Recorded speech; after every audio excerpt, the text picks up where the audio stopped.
Welcome to another episode of your favorite black male show on planet Earth, the Brother PL podcast. I am one of your two main hosts, O'Shea Duke Jackson. You can find me on my main channel, O'Shea Duke Jackson.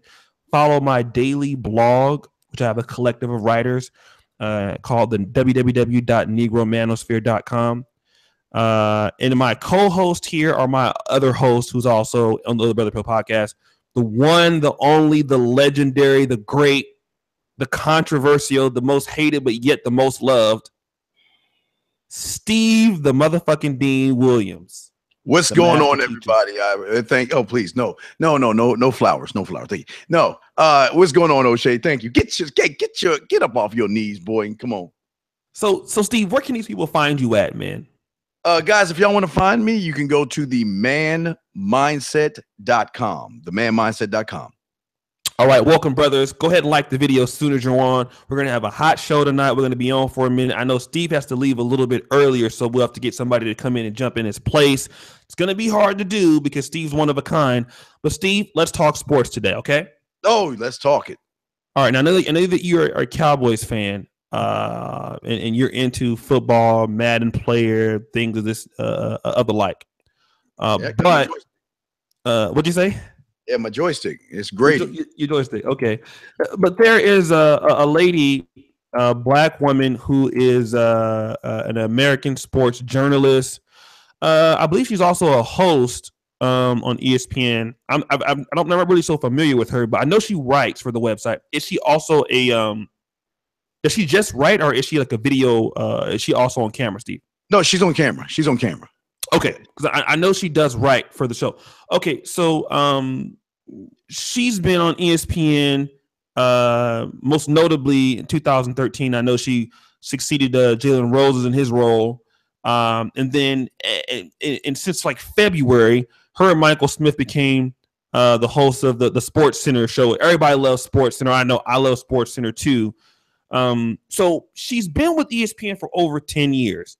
And ESPN, which is owned, I believe, by ABC and Disney, so they're all in that same category. In fact, if you go to Disneyland, you will definitely see ESPN Zone.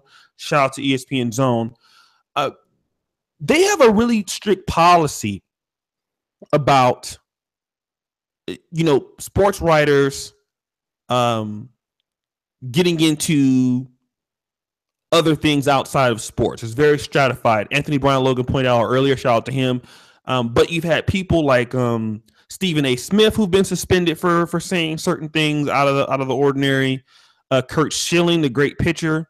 Yes. I believe that's the same guy. He played for the Phillies, right? Curt Schilling, that same guy. I don't know who he played for, but Curt Schilling. There's a few. Was a hell of a fucking pitcher. God, he was a great fucking pitcher. Awesome fastball, right-handed pitcher. I believe a former Cy Young winner, I believe, if I'm not mistaken. But he was fired for something of a less offense. But she comes out and calls the president a white supremacist. A white supremacist. Now, let me ask you this. Should she be fired for what she said? Well, let's start from this. Is Donald Trump a white supremacist? Let's start from there. No, he's not. Okay, why is that? He is just a man who ran for office. Okay. And everybody who is mad at him should not be mad at him. They should be mad at all the fuckers out there who lied and said they would vote for a woman, but really in their heart, they didn't want to see a woman there. So they voted for a fucking man. They shouldn't be mad at Donald. Donald just ran.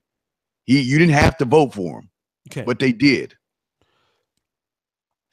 Okay, so the fact that she feels that Donald Trump is a white supremacist, or he's attached to white supremacists. Now, I can let's kind of take an arguing point. It is a free country, Steve. So shouldn't she be able to express that on her own personal Twitter timelines?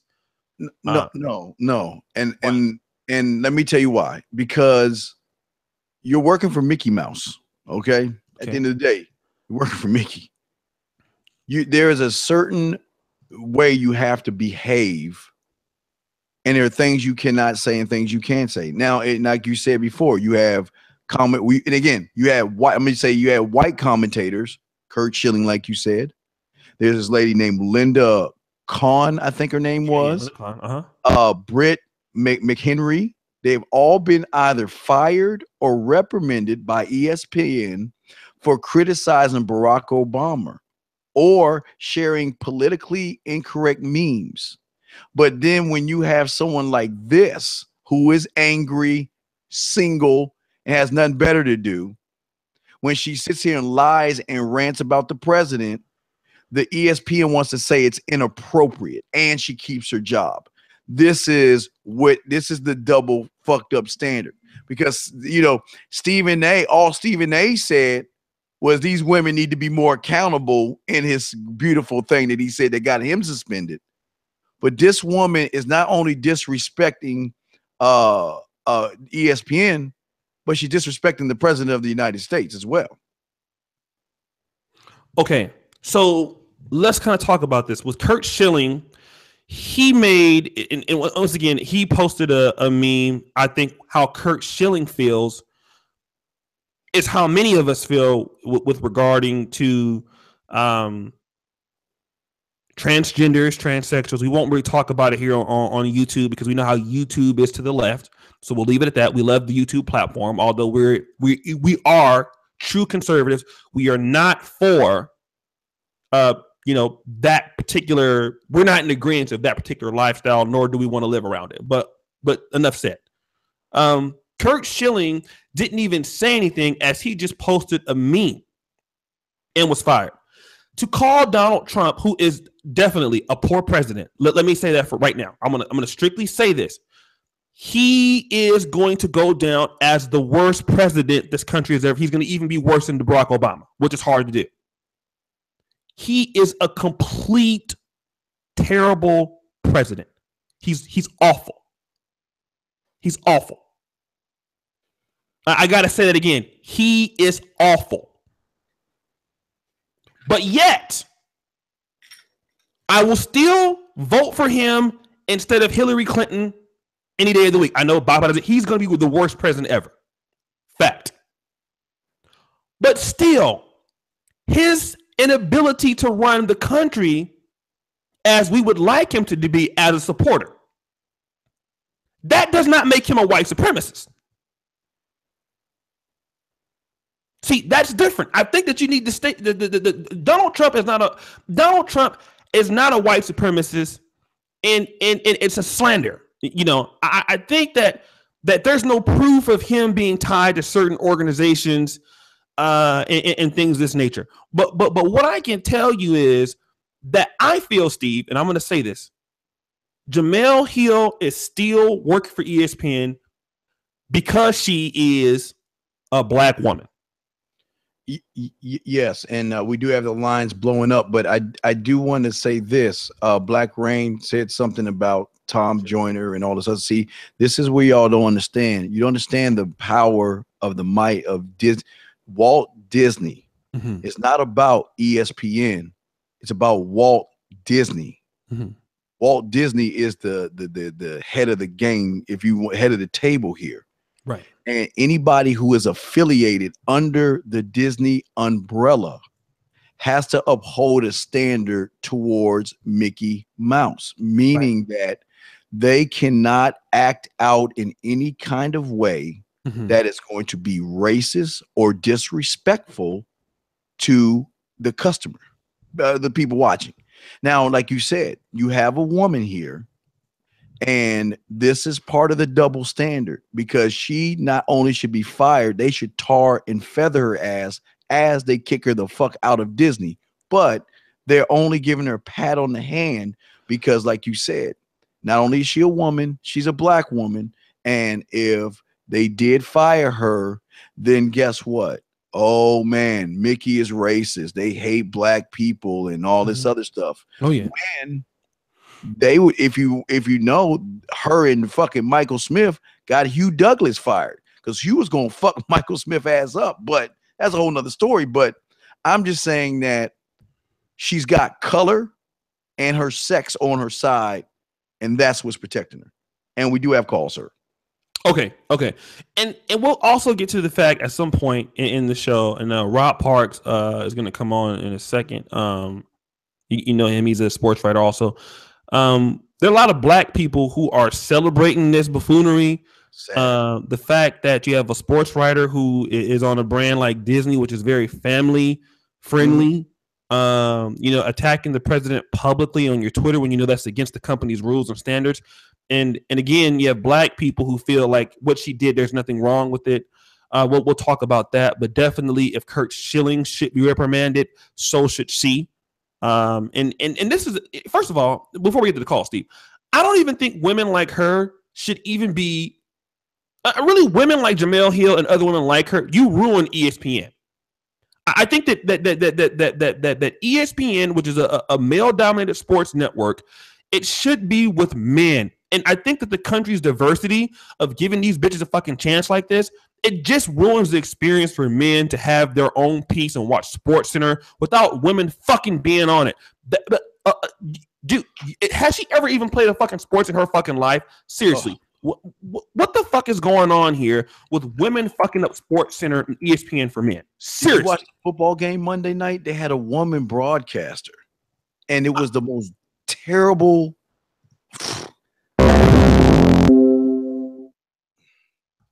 I mean, Jesus Christ. Okay, let's get to some callers here, Steve. We'll bring you on. You guys call into the show. Yeah, 585 and well, I don't know if 770 was added a question. I know he's been waiting in the queue. 770, did you have a question or are you just listening? Nigga, what the fuck is this dude? Oh my God, I had to shut that shit down. I don't know what that dude, is. Hold on, stop the show. If you niggas call in with motherfucking ice cream music and shit, talking about Mary had a little lamb, we will cuss your motherfucking ass out. We have your number. I will troll you. Do not call into this shit doing this motherfucking shit. All right, area code 585, then 218 is next. 585, did you have a question or comment for O'Shea? I basically had a comment. This Cool Coley out of New York stuff. What up, dude? Basically, how can you say that that Donald Trump is not a white supremacist? He's backed by KKK and Klans members. Does that okay? I just want to say something to you. If the Klan backed you up, would you be a white supremacist? Even if you didn't agree on them backing you up, people can back who they want. But I'm just asking you, if the Klan backed you up right now, would you be a white supremacist? If I didn't denounce them and I support and I was down with that, yeah. Look what they did to Barack Obama. They made him denounce everyone around him. Remember, he had to denounce Reverend Wright, and he just because he said, "Oh, America can go to hell." Like it's a double standard. Like, and he says like racist things. You can't deny that, Steve. Okay, what you got on there, Jay? Cool Coley is cool. He's not so bright as you can tell by the way he's talking. Like, I mean, Cool Coley, dude, you've been smoking some shit, dude. Number one, 15% of black men voted for Donald Trump. Does that make them white supremacists? I mean, dude, you're pretty stupid. I mean, I hate to say this, dog. You had those gas station shades on for a reason. You're dumb as shit. Can I get a door exit sound for that motherfucker, Steve, please? Just something. Yes, sir. You shall. Just give me something that's. Give you some. Okay, I will. Yeah, give me something that sounds really fucked up. That nigga's dumb. All right, here we go. Here you go. Right there you go. Whatever, then I'm wrong. You got me now. You got me now. Oh, you figured me out. You fucking income fucking poop. You figured me out. You got me red-handed. There you go. You are dumb as shit. I mean, you guys, like, well, number one, this is the same person, right? That if you look at the Democrats, and I don't know, like Cool Coley, obviously he has a hard listening problem. I said anybody who wears gas station fucking liquor store shades, you can't really have a fucking conversation with these niggas. I mean, dude, Barack Obama supported Hillary Clinton. Hillary Clinton supported Bill Clinton. Bill Clinton passed the biggest crime bill that affected the black community in the history of this country. Yes. backed by niggas like you wearing gas station liquor store fucking shades. I mean, the reason why you have so many niggas who look like you with them gas station liquor store shades on that can't get a job is because of Bill Clinton in that crime bill. Okay. No. Anybody else with some sense want to call in? We got 281-252 and 516 in line, sir. Okay. You niggas call in. Do not talk. Don't ask no dumbass shit. I'm not in the mood tonight. I will fry your ass. Bring them up. 218. What's your question for O'Shea, sir? O'Shea, we have other callers on the line. Can we please get on with the show? That's Angel. Oh, hey, Angel. Yeah, I was thinking of that moment from this past Monday where you are trying to get on with the show and get two other callers. But let me give my opinion on this whole Jemele Hill thing where she called Trump a white supremacist. It is the new double standard here in America. But my thing is that she has the right to call him a white supremacist. Why don't I have the right to call BLM a black supremacist group? Yeah. Okay. Good point. That's a great point. Well, thank you, Angel, for your call, buddy. Okay. Shout out to Angel. Yeah, and I'll be enjoying the rest of the show. Okay. Thank you, Angel. We appreciate you, fam. All right. Okay. Thanks, Angel. Angel's a caller. He has autism. He always calls in. Love Angel. Shout out to my man Angel. He makes a good point though. Black lives matter, you motherfuckers. All right, bring on the next caller. All right, area code 252. You are up next. 252. What's your question, sir? Hey, what's up, bro? This is Terrence. What up, Terrence? What's up? What you in the chat. Can you guys hear me? Yes. Yeah, what's we your can question, hear you. sir? Okay, yeah. I just wanted to ask O'Shea. No, I don't want to really ask a question. I want to tell him something. You know, about the whole Jemele Hill. You know, nothing's going to happen to her. You know, she's not going to get fired. I mean, because she's black, she's a woman, and she's a leftist. So it's like, ESPN already issued a statement, but today the White House issued a statement saying that she should be fired. Oh, yeah, we'll talk about that too. My question is, do you think she ultimately will be fired? No. The White House issued a statement that she should be fired. Yes. And that's also in the description. And thank you for that comment. Let me tell you something here, right? If you really understand who owns most of the media in America, now why conservatives are kind of split down the middle. Liberal media companies own, at least are influenced by certain groups. Gays, they're influenced by feminists, who I'm pretty sure Jemele Hill is one, and so your entertainment companies are left swinging, and so therefore, like I said, firing Jemele Hill is a big problem for ESPN. Now you're talking about ESPN, the same people who made like what Bruce Jenner, Caitlyn Jenner, Woman of the Year. Is that what Athlete of the Year? Is that what it was, Steve? Yeah, something like that, sir. Yeah. So I mean, this is ESPN is already known for being on a lot of fuckery, you know. So no, she won't get fired. She's probably a no talent bitch, like most people who talk like this. And it's just what it is. Hold on a second. I spit all facts, and he talks about shades. Nigga, you don't spit no fucking facts. You came on here sound like a goddamn 5-year-old. Nigga, you have a negative kindergarten graduation, nigga. I guarantee you, if you send a bitch a text message and all scribble, it ain't no letters, no numbers. You scribble and everything. Dude, you're so fucking dumb. I bring on another caller, Steve. I'm sorry. All right, last caller, and get area code. Excuse me. Damn, that's a dumb nigga. 252, sir. What's your question for O'Shea? All right, he got scared and hung up. All right, guys, y'all want to call in? 515-605-9373. Press 1. You will get in the queue. Okay. ESPN gave Caitlyn Jenner a Courage Award. Get the fuck out of here. Let me do this real quick, Steve. So let's talk about this whole idea. I see Alan Roger Curry in there. We have a 630, sir. 630. Bring on 630 call if you want, Steve. Okay, area code 630. What's your question for O'Shea, sir? Hey, can you hear me?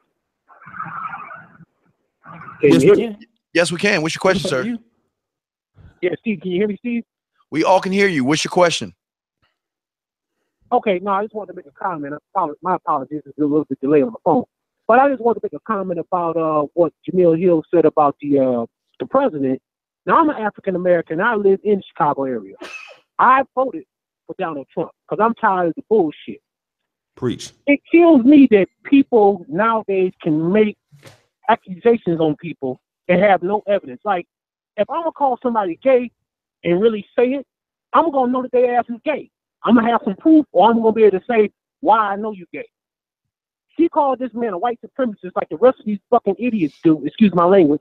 But she did that simply because he's white, he got money, he ain't no feminist, he really promotes masculinity, and he ain't into no Negro bullshit. He recognizes bullshit when he sees it. Trump is a person who calls out bullshit. So, yeah, he didn't rent some properties out to some African Americans. But the bottom line is, let's be honest, if me and you own some property and some niggas want to get in it, even though we black, we be a little bit suspicious, or a little looking at their ass a little skeptical, like, hey, well, hold on for a minute, let me see your credit, motherfucker, because I'm not fucking with, I avoid niggas too. So don't get mad at Trump because he calls out bullshit, but ain't nobody ever saw Trump call somebody a nigga. They just mad because he don't put up with bullshit. From women, minorities, whites, he don't put up with shit for white folks. No, he's an asshole. He's it just is what it is. That's all I want to say, man. I enjoy listening to your show. And Steve, you are the motherfucking man. I love you, man. I love you. Thanks, dog. Respect, man. I thank you. Appreciate you, 630. He's right, O'Shea. I agree with him. Here's what I agree with, O'Shea. I agree with everything he said. But what people have never met a Donald Trump before because they've been so indoctrinated with a Obama spineless individual whose wife was running the shit. Right. Donald Trump was, to me, an alpha male. He didn't care what people thought.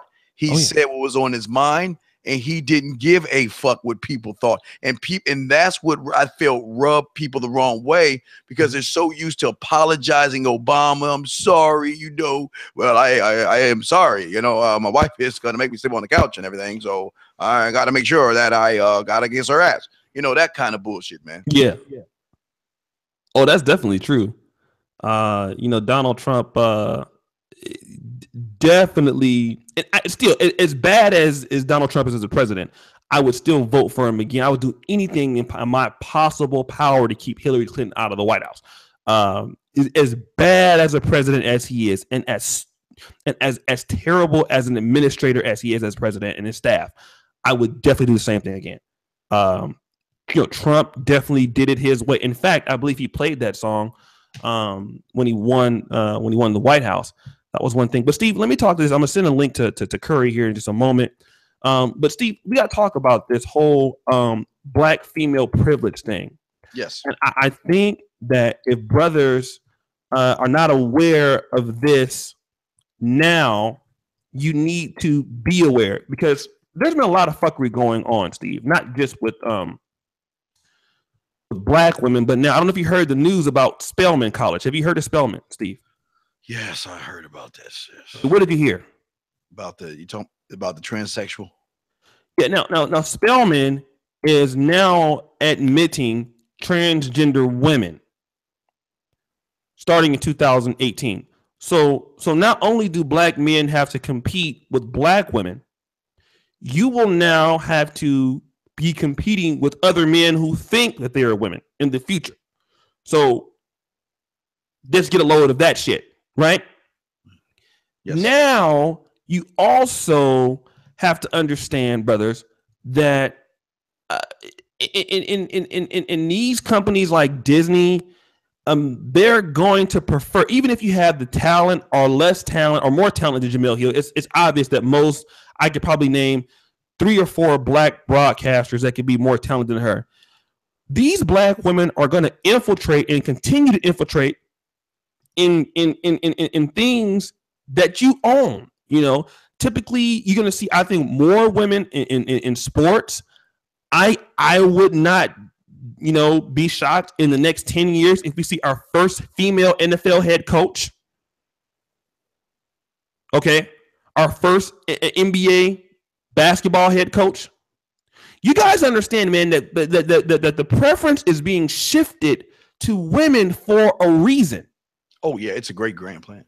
It's a great. So what we're trying to say, man, is that at any point that if black men or men in general need to start really supporting each other and start taking a stand politically, you need to do this shit right now. It's going downhill now. If you sit back and do nothing now, you will be fucked. All right. So we need you brothers to get your ass out on the voting block. We need you to vote Republican. I'm telling anybody who wants to say, vote Republican. As bad as Trump is, he's going to be against this shit. All you brothers need to start voting. Even if you feel his wife, vote Republican. Because I can guarantee you this. These women are going to have everything in fields that you dominate. It doesn't even matter that they're good. As long as they got a pussy and it's hot and it's a twat, it's you are not going to be able to compete just based off of preference. Yeah, Steve, what do you want to add to that? This has been a grand plan that it's been started since the 70s. It's a great plan, and what they're doing is they're protecting black women because they know if we have black women in the forefront, we know they're irresponsible. We know they're going to breed a bunch of children, and we know that they can indoctrinate these young men to be more like women, to be more confused. And then guess what? The more confused they are, the more they will vote Democrat because the more victimized they are. The more victimized they are, the more power they're going to have on that side. And that's what people don't understand. You know, you can't even, after a while, you won't even be able to be a man anymore. You're not allowed to be a man right now. And here's the thing. Unfortunately for us, they are taking everything away from us little by little, and some of you don't even see it. And you remember, everybody, there was a time, O'Shea, where we used to have this thing called field day. And, you know, if you lost, you sucked. There's nothing else you do because you had a blue, red, and white ribbon that told you where you were at. But because of all this stuff, they want to make everybody a winner. And it's the same thing they're doing. What they're doing is a great systematically, they are protecting black women because they know the more black women out there that are protected, the more kids they're going to produce. The more kids they produce, more victims they're going to have, more individuals who will be confused and are going to hate the white man, going to blame the white man. But hey, let's vote Democrat because you know what? All the other racists are all the Republicans. So that's what we're dealing with, man. Steve, we're going to go to this whole idea of black people celebrating the fact that Jemele Hill. Sad. We're gonna get to that, but first we want to do this. I want to shout out to Rufus. Has ever Trump explained his motivation for participating in the birther movement? I'm not familiar with the birther movement. Are you familiar with the birther movement? No, sir. No, sir. I'm actually not familiar with that. I can look it up here momentarily, but this is what we need to do. 197. Hey, Shelly. What up, moderators? What up, BiPod? 197 people right now. I mean, why do we only have 72 likes? I mean, this is what I'm going to tell you. You know, you niggas. Because people want to protect mommy. You got to understand, a lot of black men protect mommy because they feel mommy can't do wrong. And when an attack on a black woman like Jemele Hill is an attack on black women, which is an attack on mommy, so they rather protect mommy. It all connects, man. Okay. Let's get up to 150 likes. You guys know we're the only black male podcast dedicated to black male issues on this side of YouTube, or probably in the world. So we need you to show your support by, you know, letting us know that you appreciate the work that we're doing here every night. It's a difficult thing to do this show every day. It's a tiring thing to sit up here and talk for 3 to 4 hours.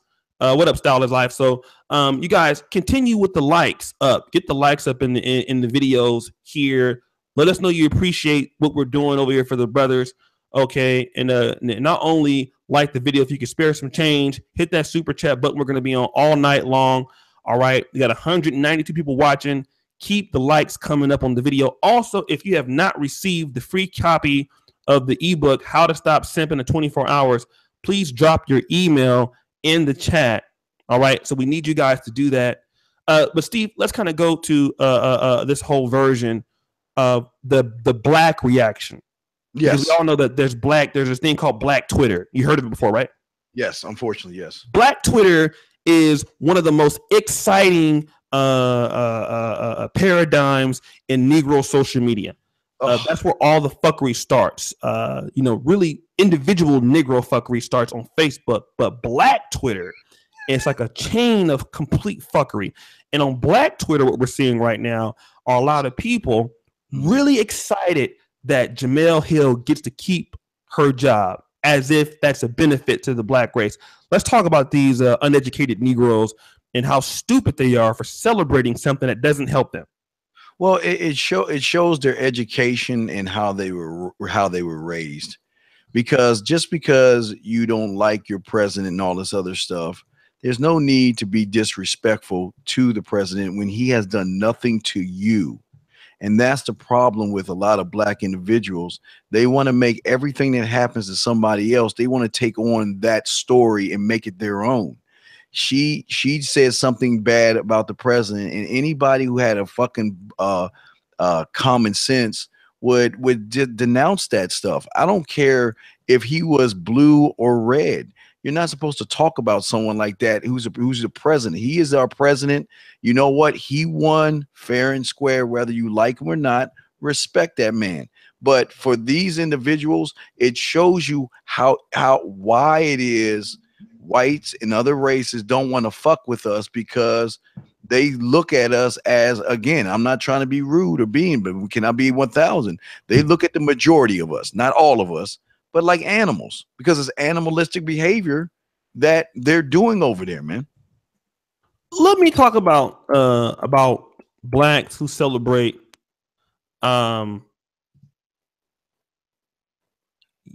stupid ass shit for no reason that doesn't help them. We got to talk about this. We got to talk about this, and I talked about this a little bit earlier. Black people, and the reason why I believe social justice warriors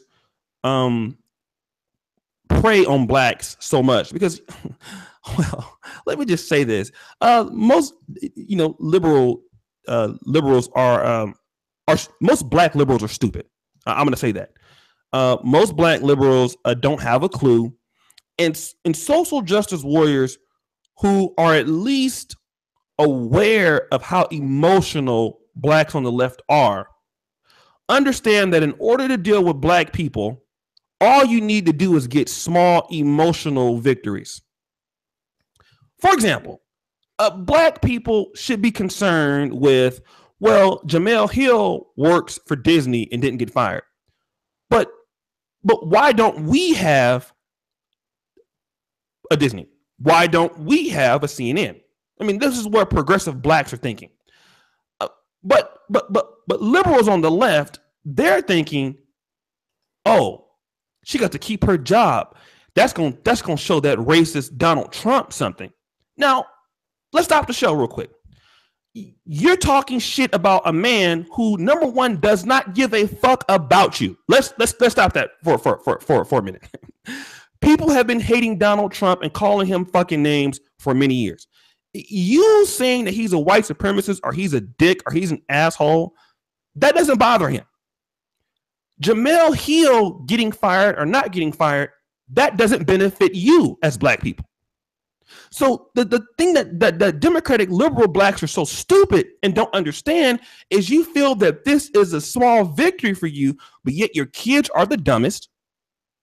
Your neighborhoods look the fucking worst. Mm-hmm. You perform lower than anybody else in the country. In fact, when it comes to blacks going to the Ivy League schools or any schools that are prestigious, you're the last out of any blacks to get in there. Let's talk about that again. Out of Harvard admissions, when they admit black people, do you know that you are dead last in comparison to Nigerians and Jamaicans? This is because you're an absolute joke. This is because you're fucking stupid. And instead of thinking about things, how you can matriculate into the economy and create your own version of Disney or your own things, you're celebrating the fact that somebody who doesn't have enough skill to create her own Disney, which she works at ESPN, got to keep her job as if that's going to hurt Donald Trump. Now, this is the reason why a lot of liberal blacks are better off. Steve, can I say this? No shit. I can't say it. I'll just say Negro land. You guys are better off, in Negro land. A lot of you guys who are celebrating that, you really need to be in an island by yourself with a bunch of fried chicken, watermelon, Kool-Aid, and that's all they should feed you. That should be your unlimited, so you could just die of malnutrition or something. I mean, that is how dumb a lot of you Negroes who are on the left are. You celebrate stupid moral victories that do not uplift the race, nor does it put you in a position of strength. And so social justice warriors, they know if they can keep giving you these little emotional victories, that you'll keep voting for them. But see, that's why when a person promises you something like Barack Obama, they know that when they get in office, they're never going to give it to you. And then you'll be stupid enough, and I'm going to shut up here, Steve.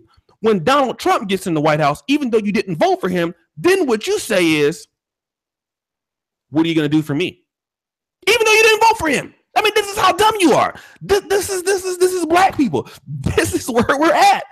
I mean, Steve, go ahead and talk. I'm done with these. We have another call, sir. Bring the caller on, because I'm tired of these shines. I really am. Eric Code 757. What do you have to say for O'Shea, sir? What's your question? Hey, Stephen O'Shea, how y'all doing tonight, brother? Hey, what's going on? Pretty good, fam. What's going on, man? Hey, man, this is the progressive Republican calling back here, and want to say you guys are on fire tonight, because I saw that, man. I'm like, she talking about white supremacy, but she worked for white men. She worked Say that again. Say that again. She talking about white supremacy. She works for white men. You know what I'm saying? That whole thing is ran by white folks, and you work for them. And that's the problem that I have with Jemele Hill. And also, too, Jemele Hill is also a black feminist. All right? Jemele Hill has been banging on black male athletes for a minute anyway. And whenever she get a chance, she bangs on black men. Like, for example, when she started going at the boy who got drafted, Lonzo Ball's father, Laval, she stayed on the endless tirade on him. And I think with Jemele, she just does that. She just does that for the sake, because she's trying to keep her job. Now, I'm going to say something that might upset some people. Go ahead. Black women are the first ones to buy into the system of anything when it comes to trying to keep their job. They'll be the fiercest ones to defend the company or defend something. I'll be the first ones out there. And another caveat before I slide off here, because you brothers are on fire tonight. I used to work on political campaigns, like I told y'all last time. Mm-hmm. And every time that I've seen black folks, man, the first time they come to me and ask me, well, why are you a Republican? You selling your people out. And I'm like, hold time out. So you're telling me I don't have a right to think the way I want to think? I mean, well, yeah, you're right. You got a reason. But, what I'm saying? You used to be siding with your people. I'm with my people. I said the Jews have Republican Jews and Democratic Jews. And freaking Israel is always on the table. So why can't we as black folks have black Republicans and black Democrats? That way our issues are always on the table and nobody wants to say nothing. Right. And I see they also do the barbershop. Ever since I digress, but I see ever since freaking Bernie Sanders been running, I go to the barbershop and I hear black men want free shit now. Nobody on the bill shit. Well, man, we need free this, free that. Yeah, government this, go whole time out. You're telling me that you want government to control every aspect of your life. I said, that's not no man to me, because a real man gonna go build something. And I hear all these brothers start hemming and hawing and freaking making excuses. I know what I'm saying? I said, Bernie Sanders ain't never had a job a day in his life. I said, Trump has built businesses. And, right now, I just can't see where our people are going, man. Look, I'm going to slide off. I digress because I'm about to get on a tangent. But, saying, look, Steve O'Shea, man, great show, brother. Just keep doing it. God bless. And I'll call back in if I got something to say, man. Keep it rolling. Hey, thank you, man. All right, good caller, man. Once again, for those of you brothers who dropped your email, check your email. I have sent the ebook.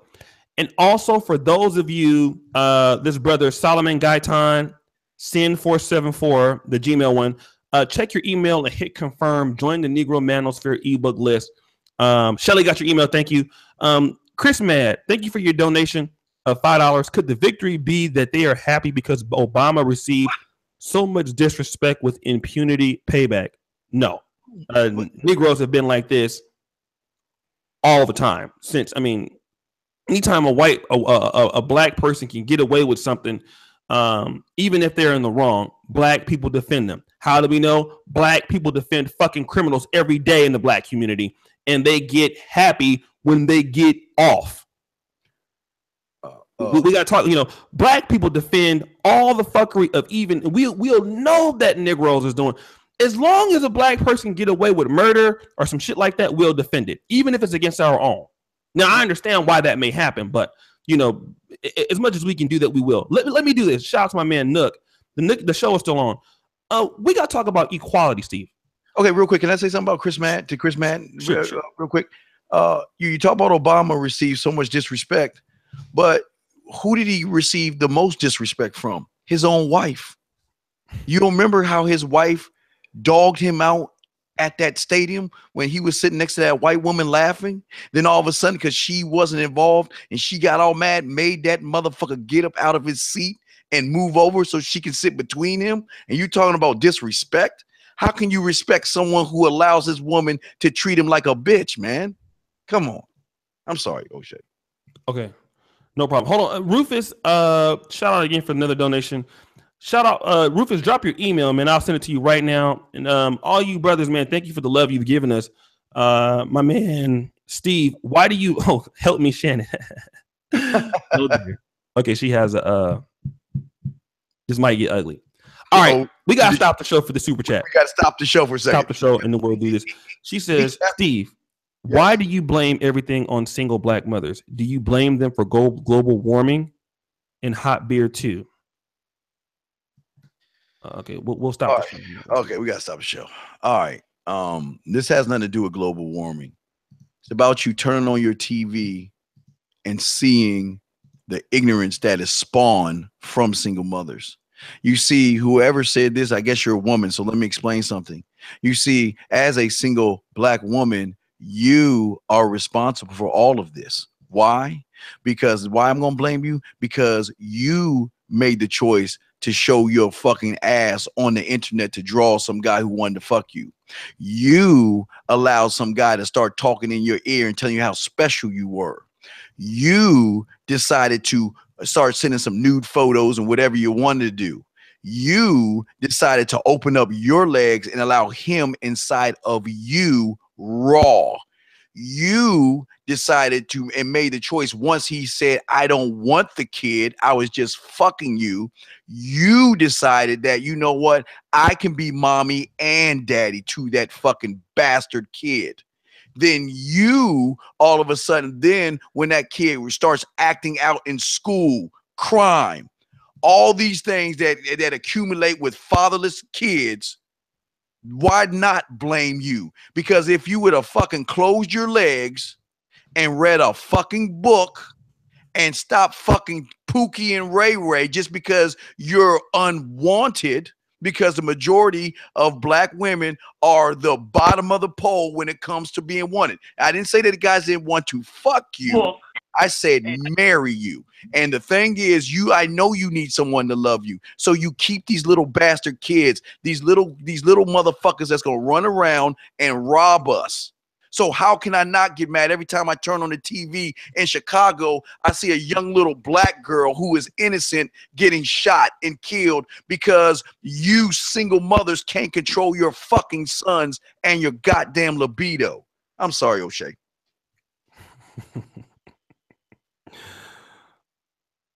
Okay, so all right, we got Al Roger Curry on the show. But before I do this real quick, Steve, let's talk about this real quick, and we go to Alan because we wanted to weigh in on this particular point. And Jay Miller, if you want to get on this, man, you're more than welcome. Shout out to Jay Miller speaks out. Mr. H. Ross, drop your email. I'll send it to you. I've sent it to everybody else. Steve, women say that they want equality. they say they want equality. Is that right? Is that right, Steve? Yes, sir. Yes. Okay. So they want equality, but if a man does the same thing that she does, she's fired. Yes. He's fired. There's no doubt about it. Why do women say they want equality, yet they don't want to be held up to the same standards that men must have in the workplace? Well, they want equality, but they want it in their own way. But what is the way that they want it, Steve? Well, the way they want it is they want to have all the things that men have, but still try to be women at the same time.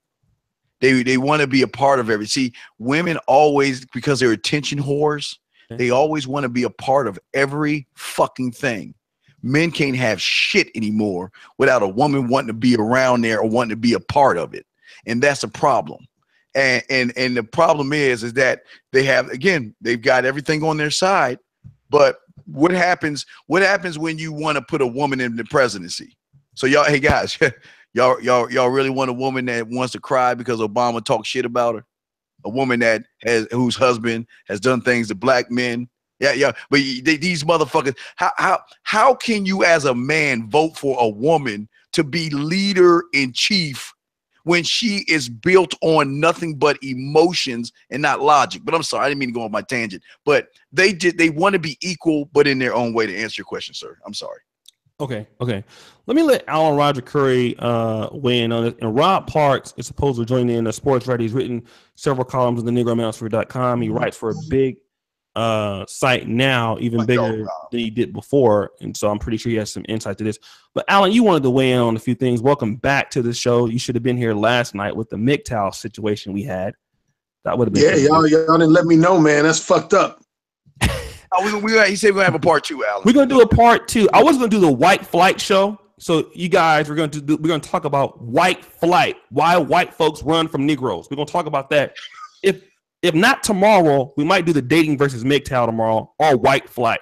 Depends on what you guys like. So if you guys vote in the comment section, if you want the white flight, why whites run from Negroes show tomorrow, or dating coaches versus MGTOW, we can do that tomorrow, but you must know it. Let us know in the fucking comment section right now. Okay, let's go ahead, Mr. Curry. Well, first of all, when I first logged in and heard that tirade by Steve, I didn't know if I was listening to Stevie D. Williams or Mumia Obsidian Ali. I mean, damn. They sound like twins and shit. But Jemele Hill. Well, I'm gonna preface my comments. I know y'all like to give Trump his due. I don't like Trump as a president. I was preface my comments by saying that.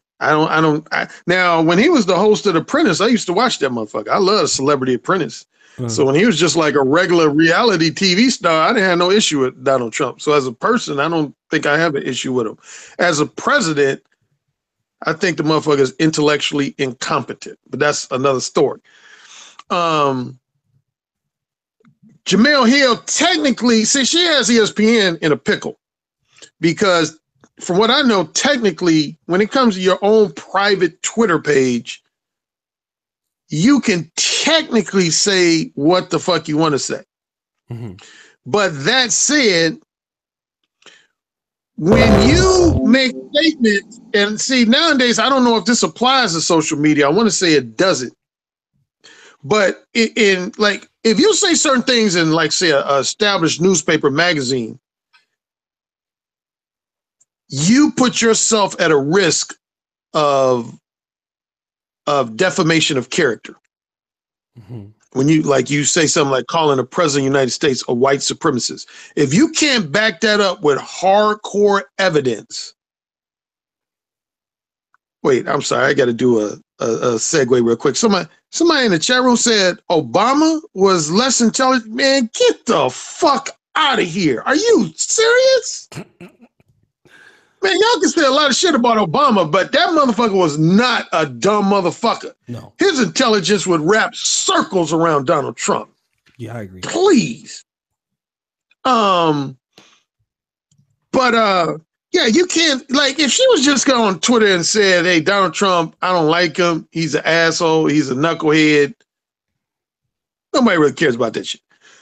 But when you go as far as to call the president of the United States a white supremacist, and you don't have anything, again, concrete to substantiate that with, like him attending a meeting that was full of white supremacists, or him making a statement that's nobody could deny was representative of him being a white supremacist, then you can't make a statement like that. Like, I was watching, what was this?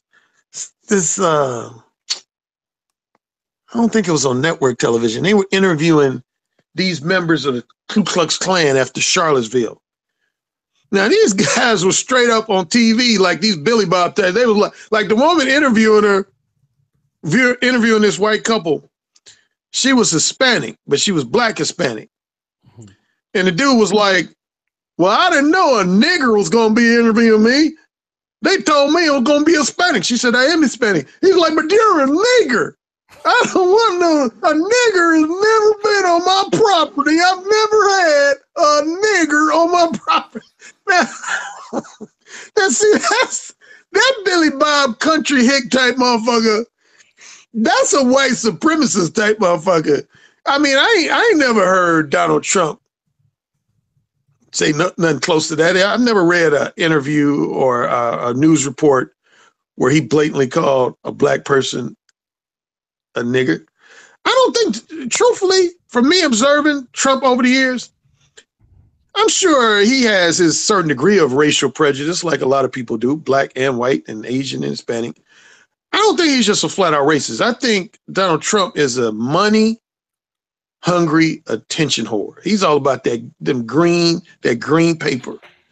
And so anyway, to get to the nitty gritty, I think Jemele Hill was out of place for making that statement against the president, because if it was President Obama and a white anchor, female anchor, made a statement similar about Obama, she would have got suspended or fired in a micro fucking second.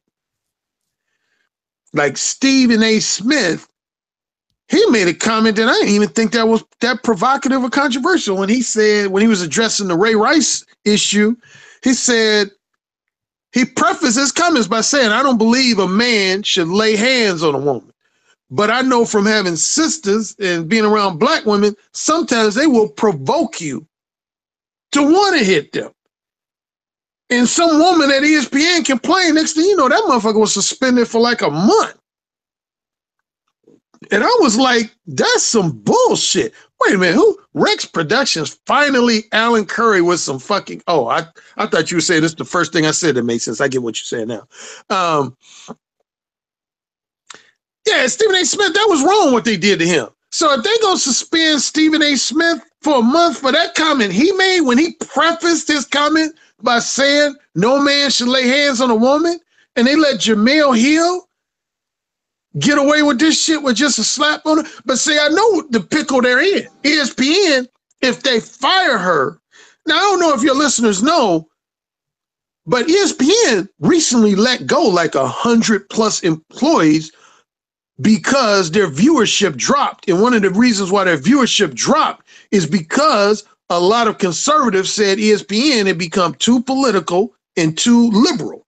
Mm-hmm. So they were losing a lot of Republican conservative viewers already. So right now they're in a situation where if they don't do anything, Republicans, conservatives are going to be pissed, but they've already fired people because of the conservatives. But if they fire her, then liberals are going to be pissed. They don't want to lose both the liberals and the conservatives. They can handle losing one or the other, but ESPN ain't trying to lose both. So I think that's why my speculation is that's why ESPN has not made an attempt to fire her or suspend her, because they don't want to piss off both sides of the political spectrum. Mm-hmm. I totally agree with that. It's funny how they're gonna work this. Steve, we still have some time left. I know you have to do a show. How long, Steve? Is your show? No. We're good. I know. I'm just saying we got the lines up for another 10 minutes. So, guys, if y'all want to call in now, because the lines are going down in 10 minutes. So 515. Hey, O'Shea, let me say this. I saw New Collins. I saw your comment. Well, I think I acknowledged that. If I didn't, I meant to. Yeah, that is different. Stephen A. Smith made his comment while he was on air on ESPN, whereas, again, Jemele Hill made it on her private Twitter account. And I think I already said, I think that's another reason why ESPN hasn't just flat out fired her, because technically, like, a good example would be Charles Barkley. No, not Charles Barkley, because he's not on Twitter. But Charles Barkley says a lot of shit that's super duper controversial. But a lot of times he'll say it when he's not working on live air. He'll say it in his own private means. And that's why a lot of people don't fuck with him. But so what I was making the argument, though, that even though it was on her private Twitter, when you make a statement like the president of the United States is a white supremacist, if Donald Trump wanted to be petty, he could file a defamation of character lawsuit against her because she didn't substantiate that allegation with anything. Mm-hmm. True. I definitely agree. He doesn't have time to do that. So let's do this real quick, people. 226 people watching right now. Please call in. I know the London rapper is up. That nigga said he should be in bed. It's like 1 o'clock in the morning, 1:11 in the a.m. But 231 people watching right now. All right, Tevin, shout out to you. He wanted to come on the rap tonight, but not tonight, man. We got this little show and shit. But you guys like the video, okay? Like the video. Shout out to my man Tevin. My man Nook is on. Steve, you doing your show right now? No. I'm good for 45. No, we got. Okay, I'll tell you what. You want somebody that's really on the left, Steve, that disagrees with you, really, to kind of have a little bit of exchange. Yeah, go ahead, bring him in. I don't give a fuck. My man Nook Collins. Yeah, bring Nook in. Nook is kind of on the left, man. So bring Nook in. Okay, so wake the hell up. I know you want to get on tonight too, but Nook, if you want the link, I'll send you the link, man. Does it sound like it was crying in the line in the chat room anyway? So you might have bring him in. Yeah. So Nook, if you're in, man, let me know. Well, I have to tell you. Go ahead, Alan. What were you saying, Alan? I was gonna say I don't consider myself like a far left liberal, but I'm probably more of a centrist. But if I had to lean, my leaning is a centrist leaning towards left. So right. I'm no conservative at all. Right. That's why me and Steve. But I don't like Hillary Clinton though. That's my problem. I don't like Hillary Clinton. Well, Hillary Clinton doesn't like Hillary Clinton, so it's no difference. But Steve, Nook is pretty much on the left, man. I did an interview with him. I know him from my Facebook grouping days, man. And if he's still, if he's still on, Nook, I'll actually send you a link, man. I can't really see where you're at right now, but let me see. Is he still in the chat? You guys see him? There he is. He said, "Hold on, I'm driving." Well, yeah. Why don't you pull over, Cake? All right, so we got two calls. We got 317. Steve, man. Steve already. Why you got to be a cake, Steve? Why you got to be a cake, Steve man? already getting started, man. Well, because he's in the chat room saying that, everything's one-sided. Do something about it. Stop being problematic and a Democrat and shit, and do something about it and be solution-based. Either call in or bring your ass on. Shit. Look, check your email, man. Check your email. And I sent the link on your email, man. I'm pretty sure this is going to end up like it was with Darius last night, man. I know I'm fucked up for doing this shit, but it's good. All right, so what happened last night? We got two. We got 317. We got 630, and that'll be the final. Let's bring 317 in right, these will be the final two. These will be the final. 317. Did you have a question? Hello. Yes. Did you have a question? Yeah. It's Nick. I'm sorry. I just got out of the gym and I just hopped on and saw you guys. I just wanted to say I'm huge fans of all you guys. Alan Roger Curry, Selma Hoosier graduate. But what Hoosier just makes me sick that, first of all, that they have merged politics and sports constantly. And if Donald Trump is such a bad guy, why don't you guys just let him fail in peace? Like if he is a white supremacist, I mean, what is there that they can do when they have control of both the House and the Senate?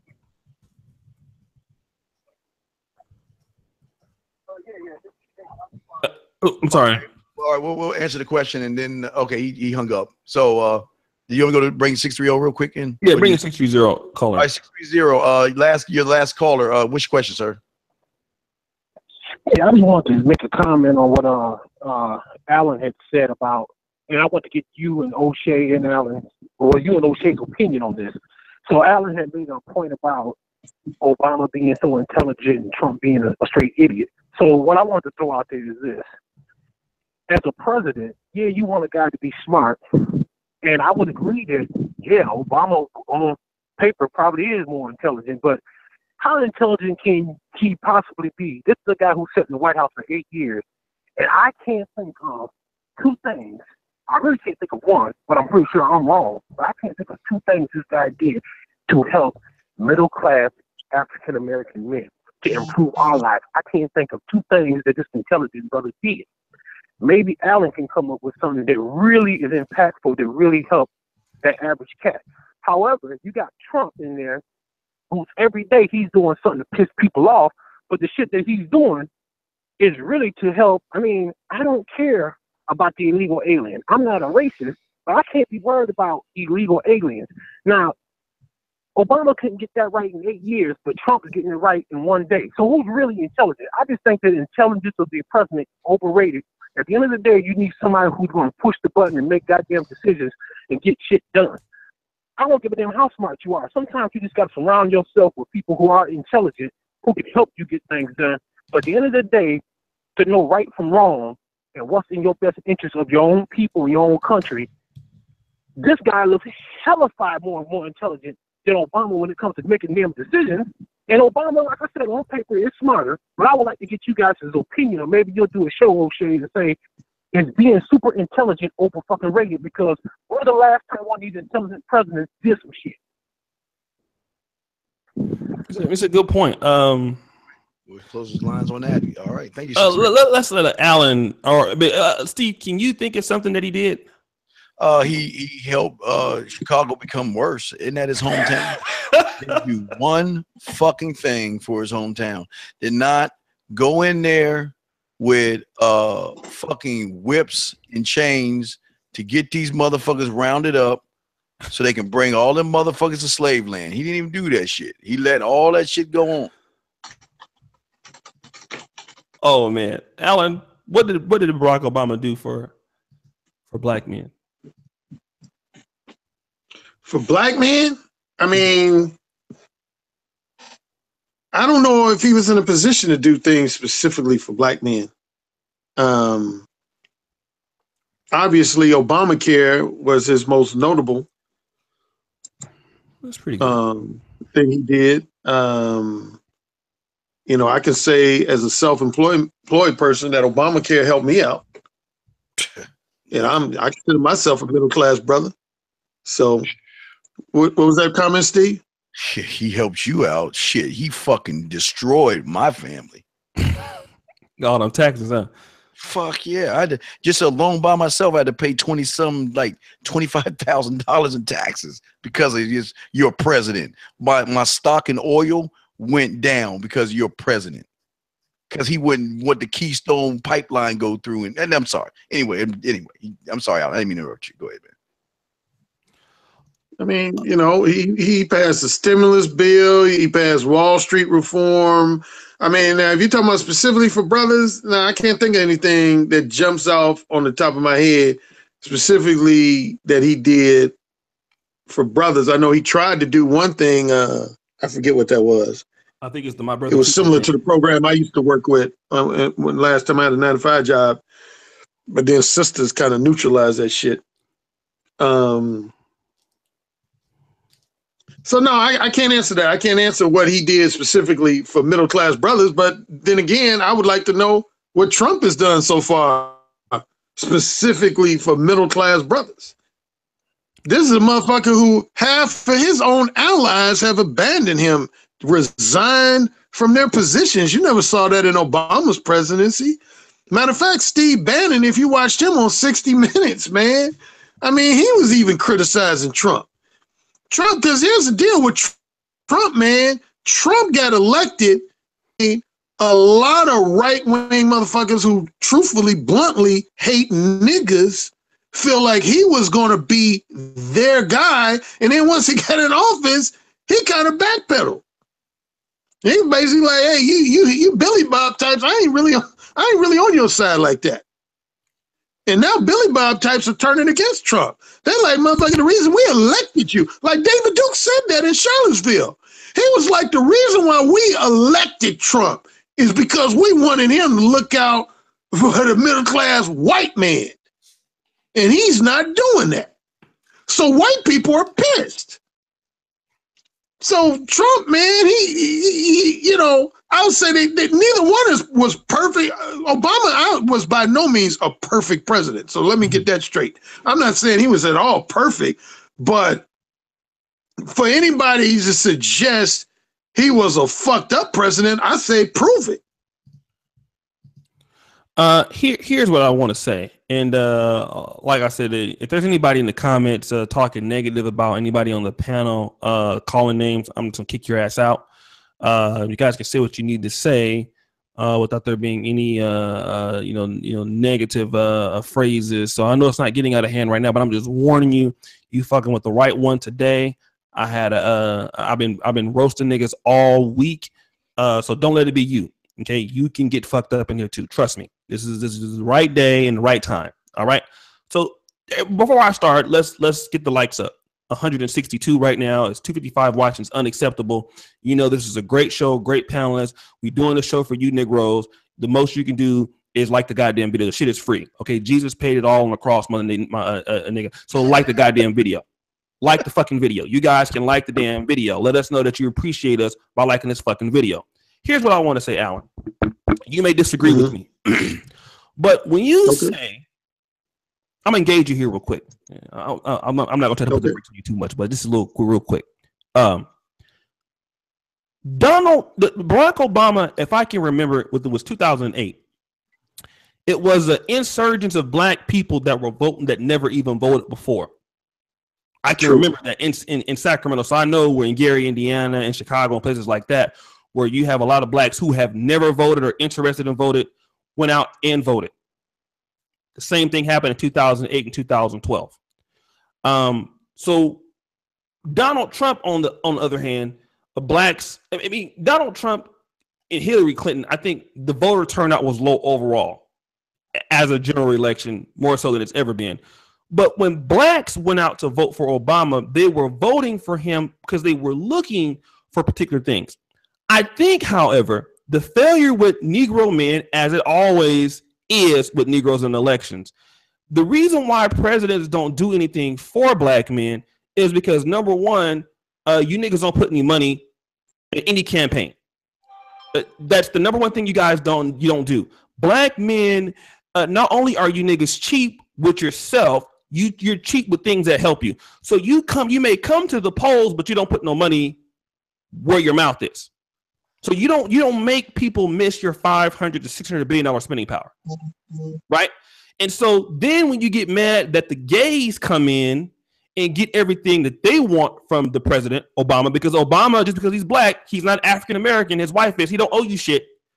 You niggas don't come with two things. What's your agenda? What do you want? You're voting for him, but what do you want in exchange? You can't even say that. You know, when black men go to the voting polls, do you ever have an agenda as to what you want? No. You niggas just, if you go, you show up and go back home, and then you think somebody's supposed to give you something. Number two, you don't come with any money. The gays come with money, and they come with people sympathetic to them, and they come and say, hey, here on a piece of paper, this is what we want if we give you this money and we vote for this is what we want. This is what we want you to do. So the reason why black men don't get anything from Trump or Barack Obama is you're the same cheap ass niggas every year, not putting no money where their fucking mouth is. So in order for you to get anything from Obama or no Obama or Hillary, whoever, you niggas got to come to the campaigns with some motherfucking money. Why do you have a preoccupation with the word? Because, bitch, I can. Stop the show. Everybody stop. Who is this motherfucker? Donald Faggerty. Who is that? Everybody look at him. Don't say nothing. Just look at him. Just look at it. Don't say nothing. Just look at him. Come here, bitch. Let me tell you something. This is my motherfucking show. If you don't like how the fuck I talk, get your punk ass out of here, you punk bitch. This is what I do on the fucking show. And there's 251 motherfuckers watching me and never had that many watching your dusty motherfucking ass. Don't nobody even know you, Donald Faggerty. Shut your bitch ass up and listen to this motherfucking show. I'm the one, and me and Steve and motherfucking Alan, we do this. Your mama's a bitch. Punk, I got your bitch. Let me see. I'll show you a band, you faggot. Come on, get this motherfucker out my goddamn shit. No offense to the gays or anything. He just, it wasn't even a gay joke or nothing like that. But that motherfucker, fuck you. Get off my shit. That's what I think the problem is. Y'all don't support with your money. You don't support with your money, you don't get shit. Okay, we have any callers, Steve? No, the call's down. We're just on now. Okay. So yeah, sorry about that, man. Is Nook coming in? Nook's not coming in? I don't know if he got pulled over. He in Cleveland, man. So he might have some dope in the car or some shit like that. And that's fucked up. Cleveland is a liberal city, man. So he might have got caught with some guns or something, and anything could happen. So hold on. He just messaged me on Google Hangout. So Steve, what do you? Let's kind of go to more of this whole kind of black female privilege thing. Now let me ask you this, Steve.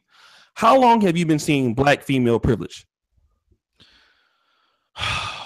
For me, I started noticing it in the late 80s, seen it all through the 90s, and shit's going on out of hand. You can just I see the privilege through the bastard kids that they spit out.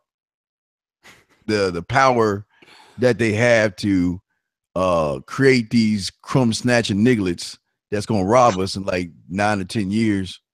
Seen it all. You just turn on your TV. Y'all laugh. Y'all don't hear me. Y'all don't believe me. Turn on your fucking TV.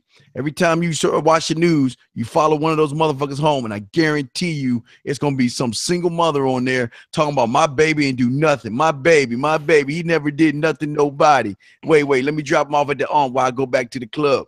That's the shit we have a problem with. That's why we're having all these issues. That's why all these black people went in droves to vote for Obama because of the color of his fucking skin.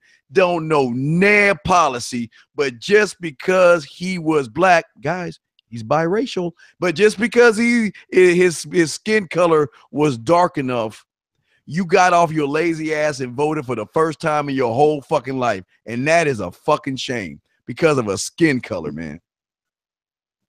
Right. And still showed up with no money though. I mean, what is, I'm gonna let you talk, Alan, but just, with blacks, why don't you understand that the political game is I vote and I pay? No. It's three things. I have an agenda that I want you to push for me. Right? Just like like Alan Roger Curry and Steve, they have products. You have something that I want. Okay, I'm going to pay you for so-and-so. This is the negotiation rate. Black people, we don't understand that it costs money to do things. We still think like, okay, you owe me 75 acres, a mule, and unlimited coupon for Albert's grits for the rest of my life. And as long as you Negroes keep feeling like that, you're going to keep getting beat to the punch by gays. You know what? You are not even the biggest minority in this country right now. Do you know that the Democrats are going to go cater to do you know that the Hillary Clinton will spend more time engaging the Latinos, the Dominicans, and the Brazilians, even blacks who are Dominicans who should be considered a part of your community, but because they speak Spanish, they're in the Latino community. You niggas are not even the biggest minority in the nation anymore. You number 2. And if you didn't get shit when you were the number 1 minority, what makes you think you're gonna get something at number 2, nigga? I'm gonna say that again. You didn't get shit at number 1. think that this is gonna get better at number 2? Does that make any fucking sense? At some point, you gotta see like, well, why am I not getting anything? You're not putting up no money. It costs to be the boss. Like in my chat right now, here we got cheap ass niggas and shit all the time. You dusty niggas, you come in my goddamn chat every day trying to tag my name in orange, trying to get a super chat question off. I'm gonna ask you a question, and I clown the fuck out of you mother all the time till I'm blue in the face. You gotta pay for what you want, man. I'm sorry. Somebody go ahead, Alex. I'm tired of talking to you. I'm getting mad. My blood pressure raised. I can feel it. I don't want to have no problems. I don't want to have no stroke in this motherfucker. I'm tired of these shines, man. I'm tired of these niggas. Go ahead, say something. Just say anything. Goddamn, I'm waiting for this nigga to come on. Well, now that Steve Clayton Bigsby Williams is finished, and no, I agree with you that brothers and sisters. See, one thing that's problems with brothers and sisters, man, there's too much infighting. There's too much crabs in the barrel syndrome. And, you can say what you want to about the Jews, man, but the Jews, for the most part, are unified, man, and that's why they get shit done. And so, as long as we got all these petty jealousies in the black community, as well as the victim mentalities that a lot of brothers and sisters have, then we're gonna be fucked. Like a Republican there, Alan. Are you sure you're not switching over? Did you say victim mentality? I told you I'm a centrist now. I call myself a centrist. So if you got the left liberal on the scale from 1 to 5, that's a 5, and the right winger, that's a 1. I'm probably somewhere between a 3 and a 3.5. But yeah, no, that's one area. If that's considered a staple of the Republicans, then yeah, that's one area. I don't believe in I'm a victim shit.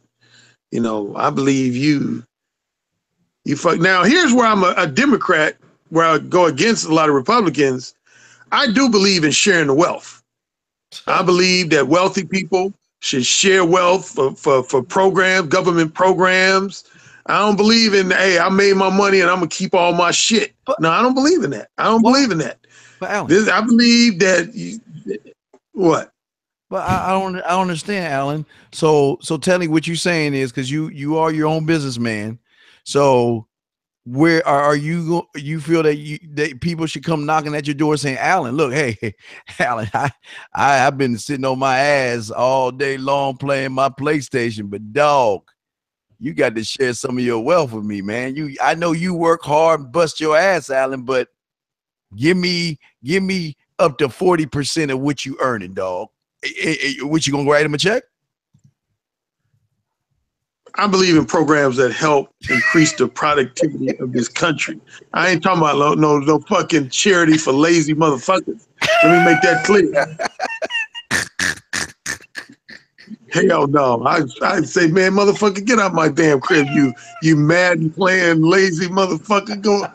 You better go to Leroy's Car Wash and be like, pull the car up. You want car wash with that shit? But Rob Parks has joined the call. Okay, Rob. What's up, brother Parks? What's up, brother? What's up, Rob? Big Rob. Man, I'm out here in DC just chilling, man. Just chilling. Cool, just got done doing this other YouTube show with your homegirl Tay Jordan. Oh, sir. Oh man, fuck her. Damn. She like fuck her.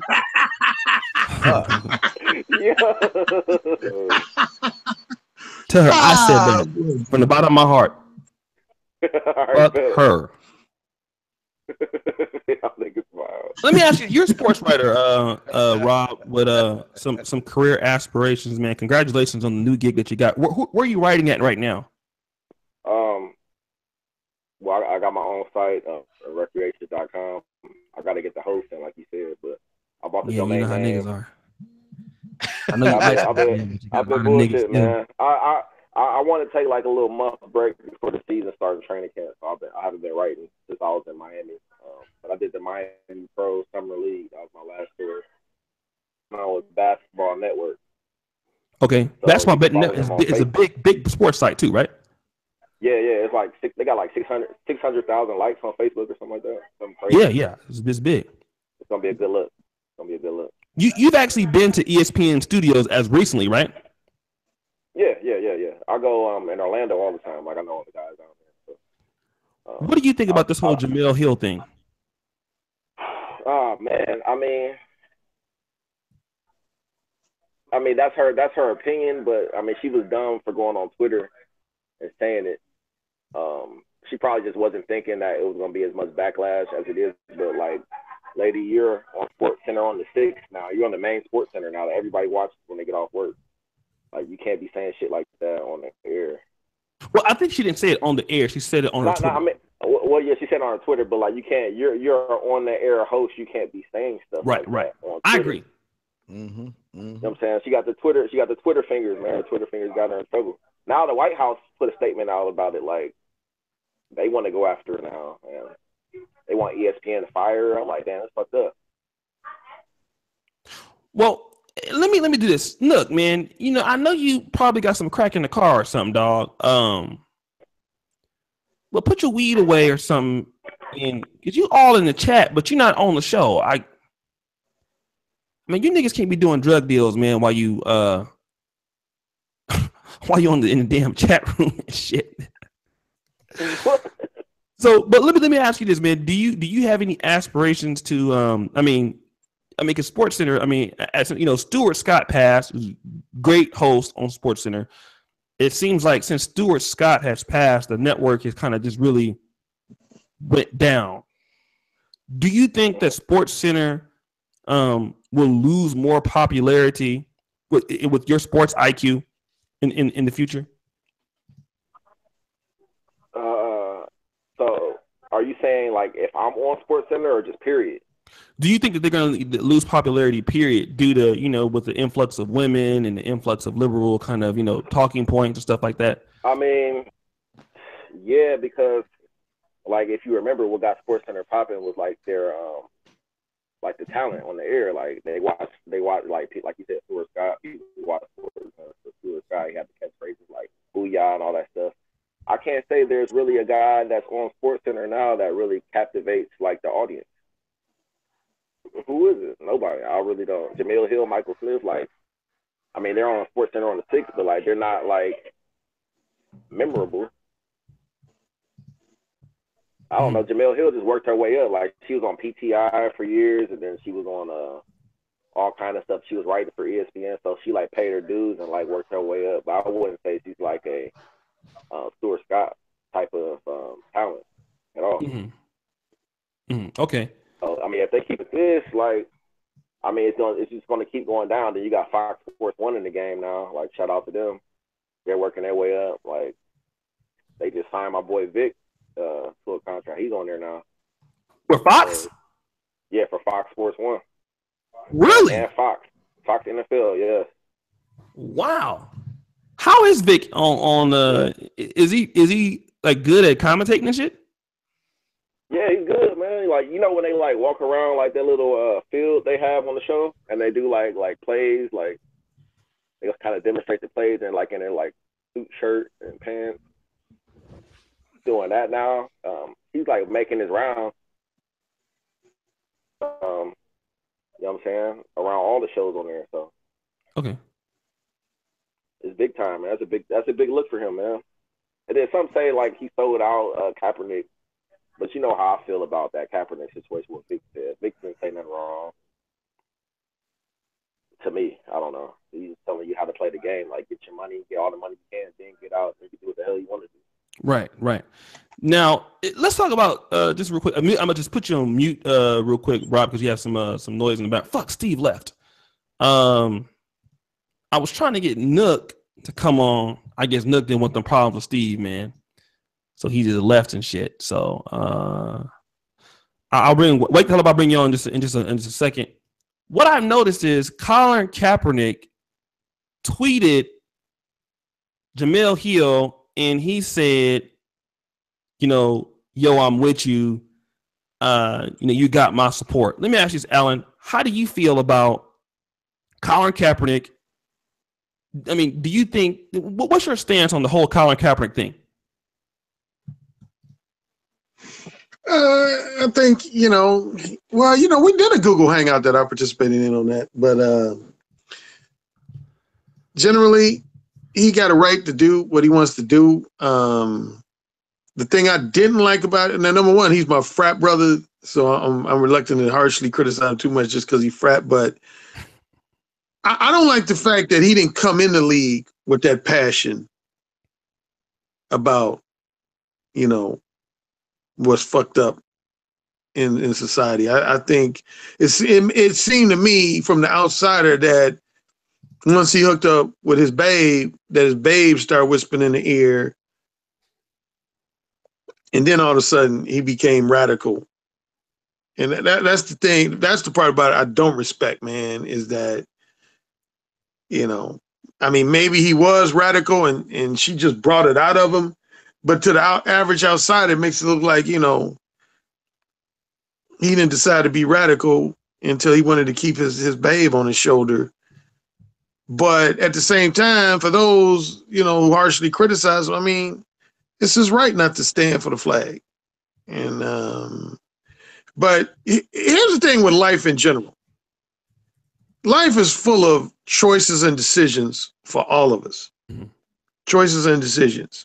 And the thing that all men and women need to understand is that when you make certain choices, when you make certain decisions, before you make that choice and before you make that decision, oh, what's up, Noops? All the Noops in the chat room, what's up? Yo.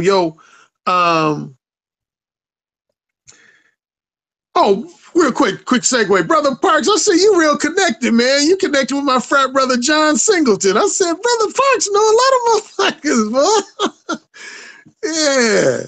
He be networking, man. He be networking, man. He's aggressive about networking. Because when I saw John Singleton chiming in on his Facebook page, I was like, damn, Brother Parks knows some motherfuckers. Wait, John Singleton, the movie director? Yeah, he's my frat brother too. I met him when I used to live in Los Angeles, and Brother Parks had a Facebook post about a new job or something. And yeah, the movie director Singleton came in and said, Brother Parks, holler at me when you get a chance. I was like, oh, young Brother Parks got some connections and shit. What was I saying? I was talking about choices and decisions.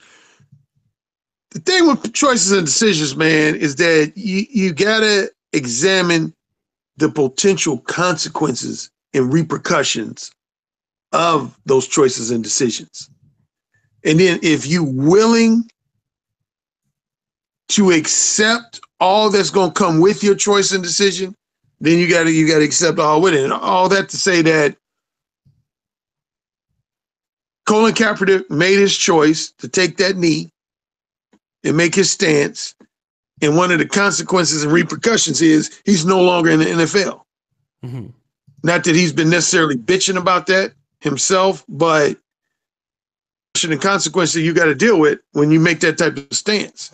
So, there you go. Okay. True. Yeah, man. I didn't know that he knew that. So wake the hell up. I sent you a link. First Dale Calvary. O'Shea, it's been a while. Kaepernick keep on digging his grave. Yeah, he does. Keeps on digging his grave. We got a great show tonight. Thank you guys, man, for all of you people. And we'll talk about also just real quick. Yeah, the NFL did experience a 15% drop in NFL viewership. So it is working. So we'll talk about that real quick. Get the likes up. We'll still be on for a minute. My man Nook is supposed to be on.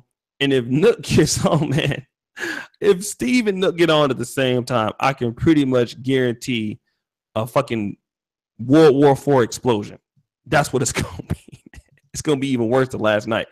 So, I think Steve is going to do a show in like 15 minutes.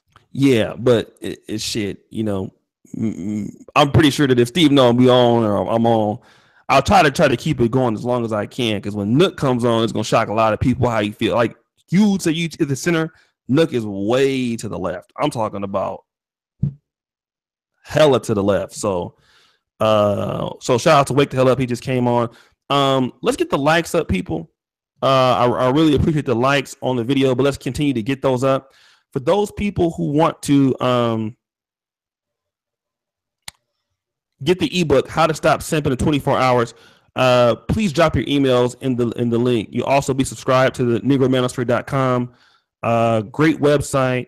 Alan Roger Curry is an all-star writer over there. He kills it every week. We got a lot of good people over there. Ron Wills, who writes every Thursday. Donovan Sharp writes every Wednesday. Alan Roger Curry every Monday. I'm about to bring my no talent ass back to writing next month to try my hand at it. I'm a pretty decent right. I ain't on the Alan Roger Curry, but I think if I really start getting back to it and work at it, it's a challenge. So I'll have my column. I'll probably do another nigga's column that was writing on Sunday. He couldn't do it because he just didn't feel like it.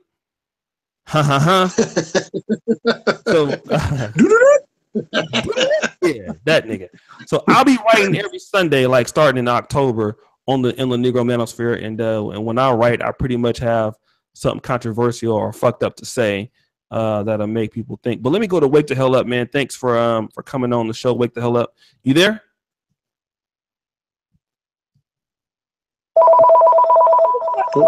Yeah, what's going on, O'Shea and everybody on the panel? What's up, man? Whose phone was that? Somebody got a damn office phone and shit. Who's that doing that shit? That's probably Alan Roger Curry. This nigga got a goddamn motherfucking serial modem in his house. He got one of them phones where you know when a motherfucker got a phone like that, that's somebody giving somebody a job. Be like, hello, y'all read my application? So, anyways, you still got an office phone. Okay, let me actually wake the hell up. Let me ask you a question. The NFL has experienced a 14 to 15% decrease in viewership since the liberals have been trying to boycott the NFL due to the NFL not hiring Colin Kaepernick and giving them a job. My question is this. If black liberals or those who are social justice warriors can boycott the NFL, can the conservative right do the same thing to ESPN for Jemele Hill's comments and not being reprimanded? Will they also see a 14 to 15% decrease in viewership based off what's happened, in your opinion? Well, ESPN has dropped since 2015. A lot of people don't realize that. And basically, they're going to be done soon because they don't have the content people, and they just basically running themselves down the hill. And Jemele will be fired by a couple of weeks, easily. Easily, she'll be fired in a couple of weeks. Okay, why do you think she's going to be fired in a couple of weeks when she hasn't even got suspended or anything yet? Because of the evening show. If the ratings go down more, they will fire her because of the business aspect. Mm-hmm. The money. They're losing a lot of money. Because I was working for the tennis place and I talked to a few people from ESPN. And they telling me that they laid off over 100,000 people in Disney. So what you're saying is that ESPN will not fire her right now. But because the ratings will continue to go down, right? She's going to get forced out due to people they're going to boycott the show, and then make sure that she can't make money, and then it's going to go downhill from there. Is that what you're saying? That is correct. Okay, that's correct. Because Fox Sports 1 is climbing the ratings every week. They've seen a 20% increase. They taking over. It's just like you talked about with Amazon. Amazon's taking over Walmart. Same thing. No, it's not. It's Whole Foods. Whole Foods. Right. So it's like similar situation. Something new comes on it, flavor. Everybody want to know what that flavor about. When you got good talent on there, and then you got shitty service on ESPN, they're gonna go to Fox Sports 1. It's taking over. They're taking over big time. Okay. And let me go to I know we already went to Rob on this, but let me just go to Alan. We'll go back to Rob. Alan, the NFL has already seen the decrease in viewership as it is. Mm-hmm. 14 to 15%. The NFL is $1 billion industry. That's a lot of money to be losing. Now I know this was just the first week, right? But let's say the Colin Kaepernick force continues this for the whole year, this could be some big reprimand for that. Now you're going to talk about individual teams losing money. And then if individual teams lose money, individual players lose money. You know, and it's, you know, ads go down, everything goes down. The NFL, I believe, is bigger than ESPN. So if ESPN, if this is happening to the NFL for Negro liberals, for the most part, on the left and those sympathetic to him, do you think Donald Trump has more supporters than Kaepernick who are more sympathetic to him at this point, where, you know, Donald Trump is not really doing as good as president? He has like a really low approval rating. Does Donald Trump have enough support for his people who are sympathetic to him to say, fuck ESPN, I'm not going to watch the shit, especially at Jemele Hill's time slot? Well, again, to me, ESPN already lost a large chunk of their conservative fan base. And that's why they had to fire all those people. So most of them, I would say, arguably say, even before Trump ever was sworn into office, they were already losing because of different personalities bringing politics into sports, which honestly, for the most part, should stay out of it. It should stay separate. See, the smart celebrities of the world, they know, like, I use Tom Cruise as an example. Tom Cruise was once interviewed. He said, man, I don't even think about talking about politics. You know, it's like that infamous line by Michael Jordan where he said, hey, you know, Republicans buy shoes too. I mean, if you're a smart businessman, you want to make both. You want to make money from both factions. You want to make money from the liberal faction and the conservative faction. You don't want to piss one or two of those off. So, yeah, man, right now I'd have to agree with What the Hell Up's assessment, man. I think ESPN is in danger of becoming a sinking ship. Now, with the NFL, I don't think it's exclusively a politics issue or even the Kaepernick issue. I think at least one other additional factor is because as more and more information came out over the last few years about the later in life consequences of these concussions that the NFL players experience, you seeing NFL players retire earlier.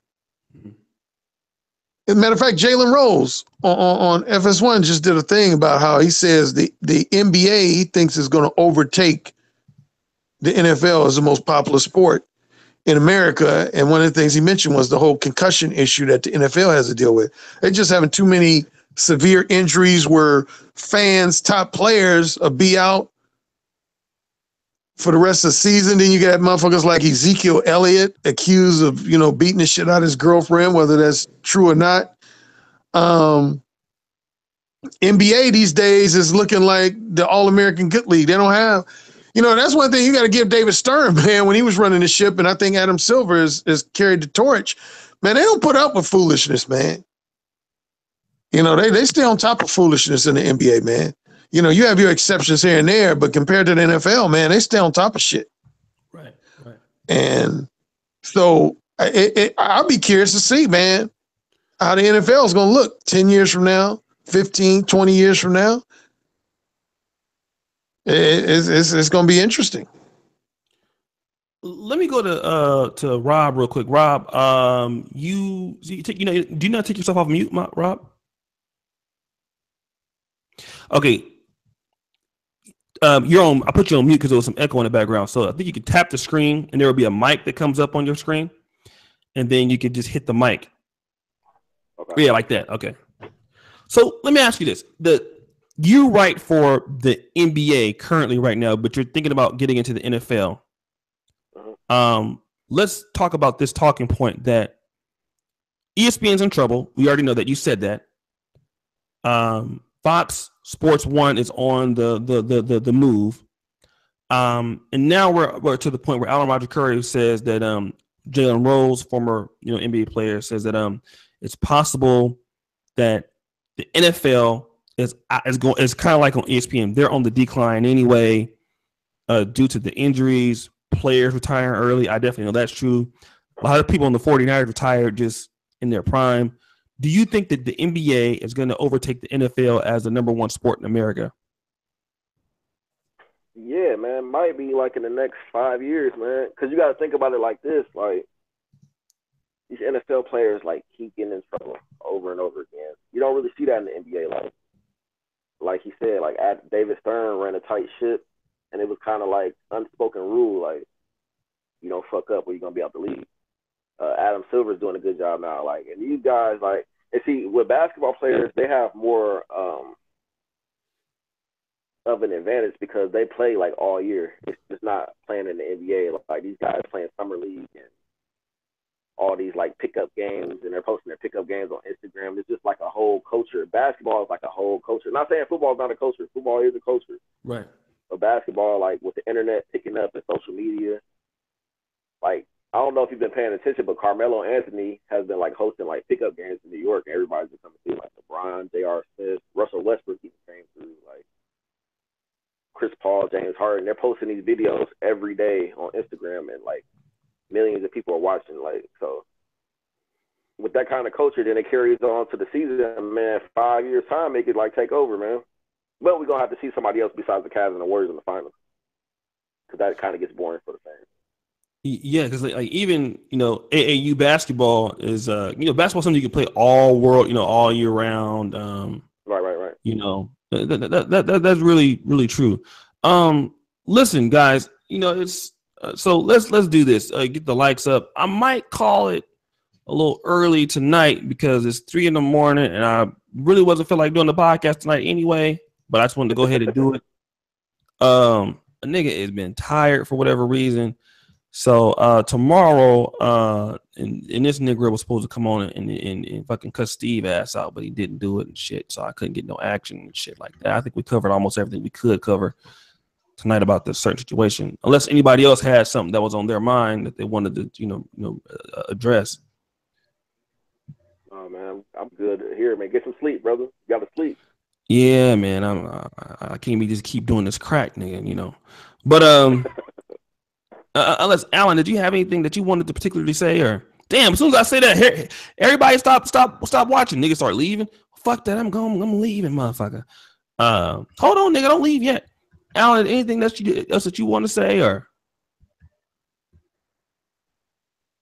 is Alan Roger Curry still here? Oh, he's on mute. Can you hear me? Oh, I can hear you now. Yeah. I'm sorry. I didn't realize I was on mute. Yeah, I was gonna say you already said it, man. On this particular topic, I mean, there's some topics you do that it can last 6 hours. Oh yeah. But this topic, we've pretty much covered all the bases. I don't know if there's any much more significant to talk about. Well, I tell you what. Let's do a segue, just briefly here. We could give you a bonus, guys. We got Alan Roger Curry here, who's a very notable dating coach. He's a top dating coach. It costs Alan, how much does it cost to get just for the people? If you were to get a one-on-one dating coach session with you in person, how much does it cost? My one-on-one face-to-face coaching sessions range anywhere from $1,000 to $2,650. Yes, I got a good rate on the negromanosphere.com from what I'm getting. You guys heard that, right? So, nigga, that's like that's like 1 month of my super chat money right there for just a one-on-one. How many clients did you actually do you have face to face with a year? You would think that you would say. Oh well, actually, I just mentioned on my video podcast this last 12 months was actually the best I've had since I became a dating coach. Starting with September or October of last year up until now, I've averaged probably like 2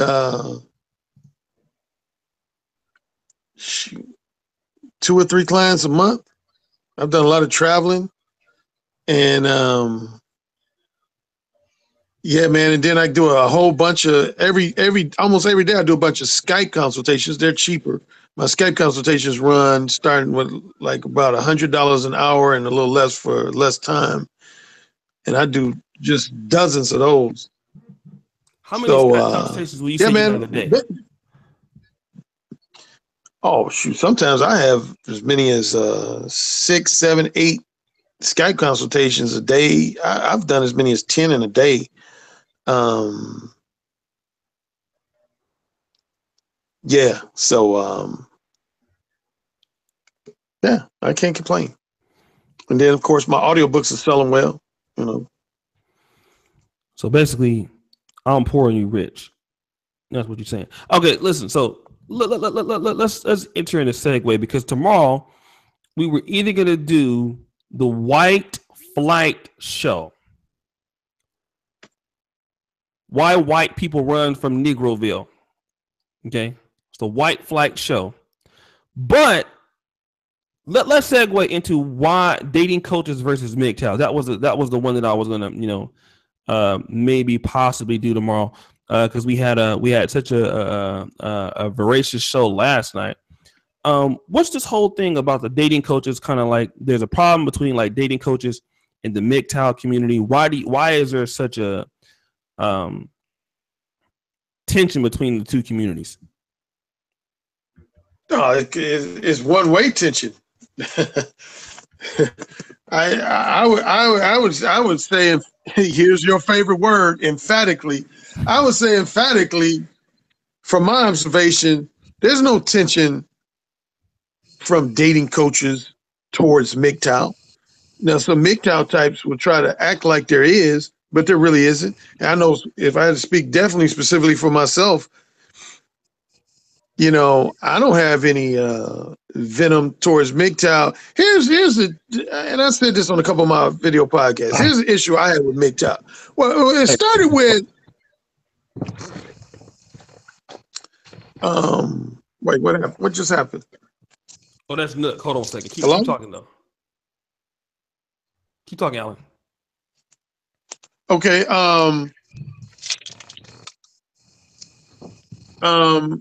Yeah, I don't have any beef against MGTOW. MGTOW have developed beef against me because when I came out with my book, The Possibility of Sex, which is the book that Obsidian fell in love with and even wanted to do a book signing about, that's when I started attracting a lot of MGTOW types.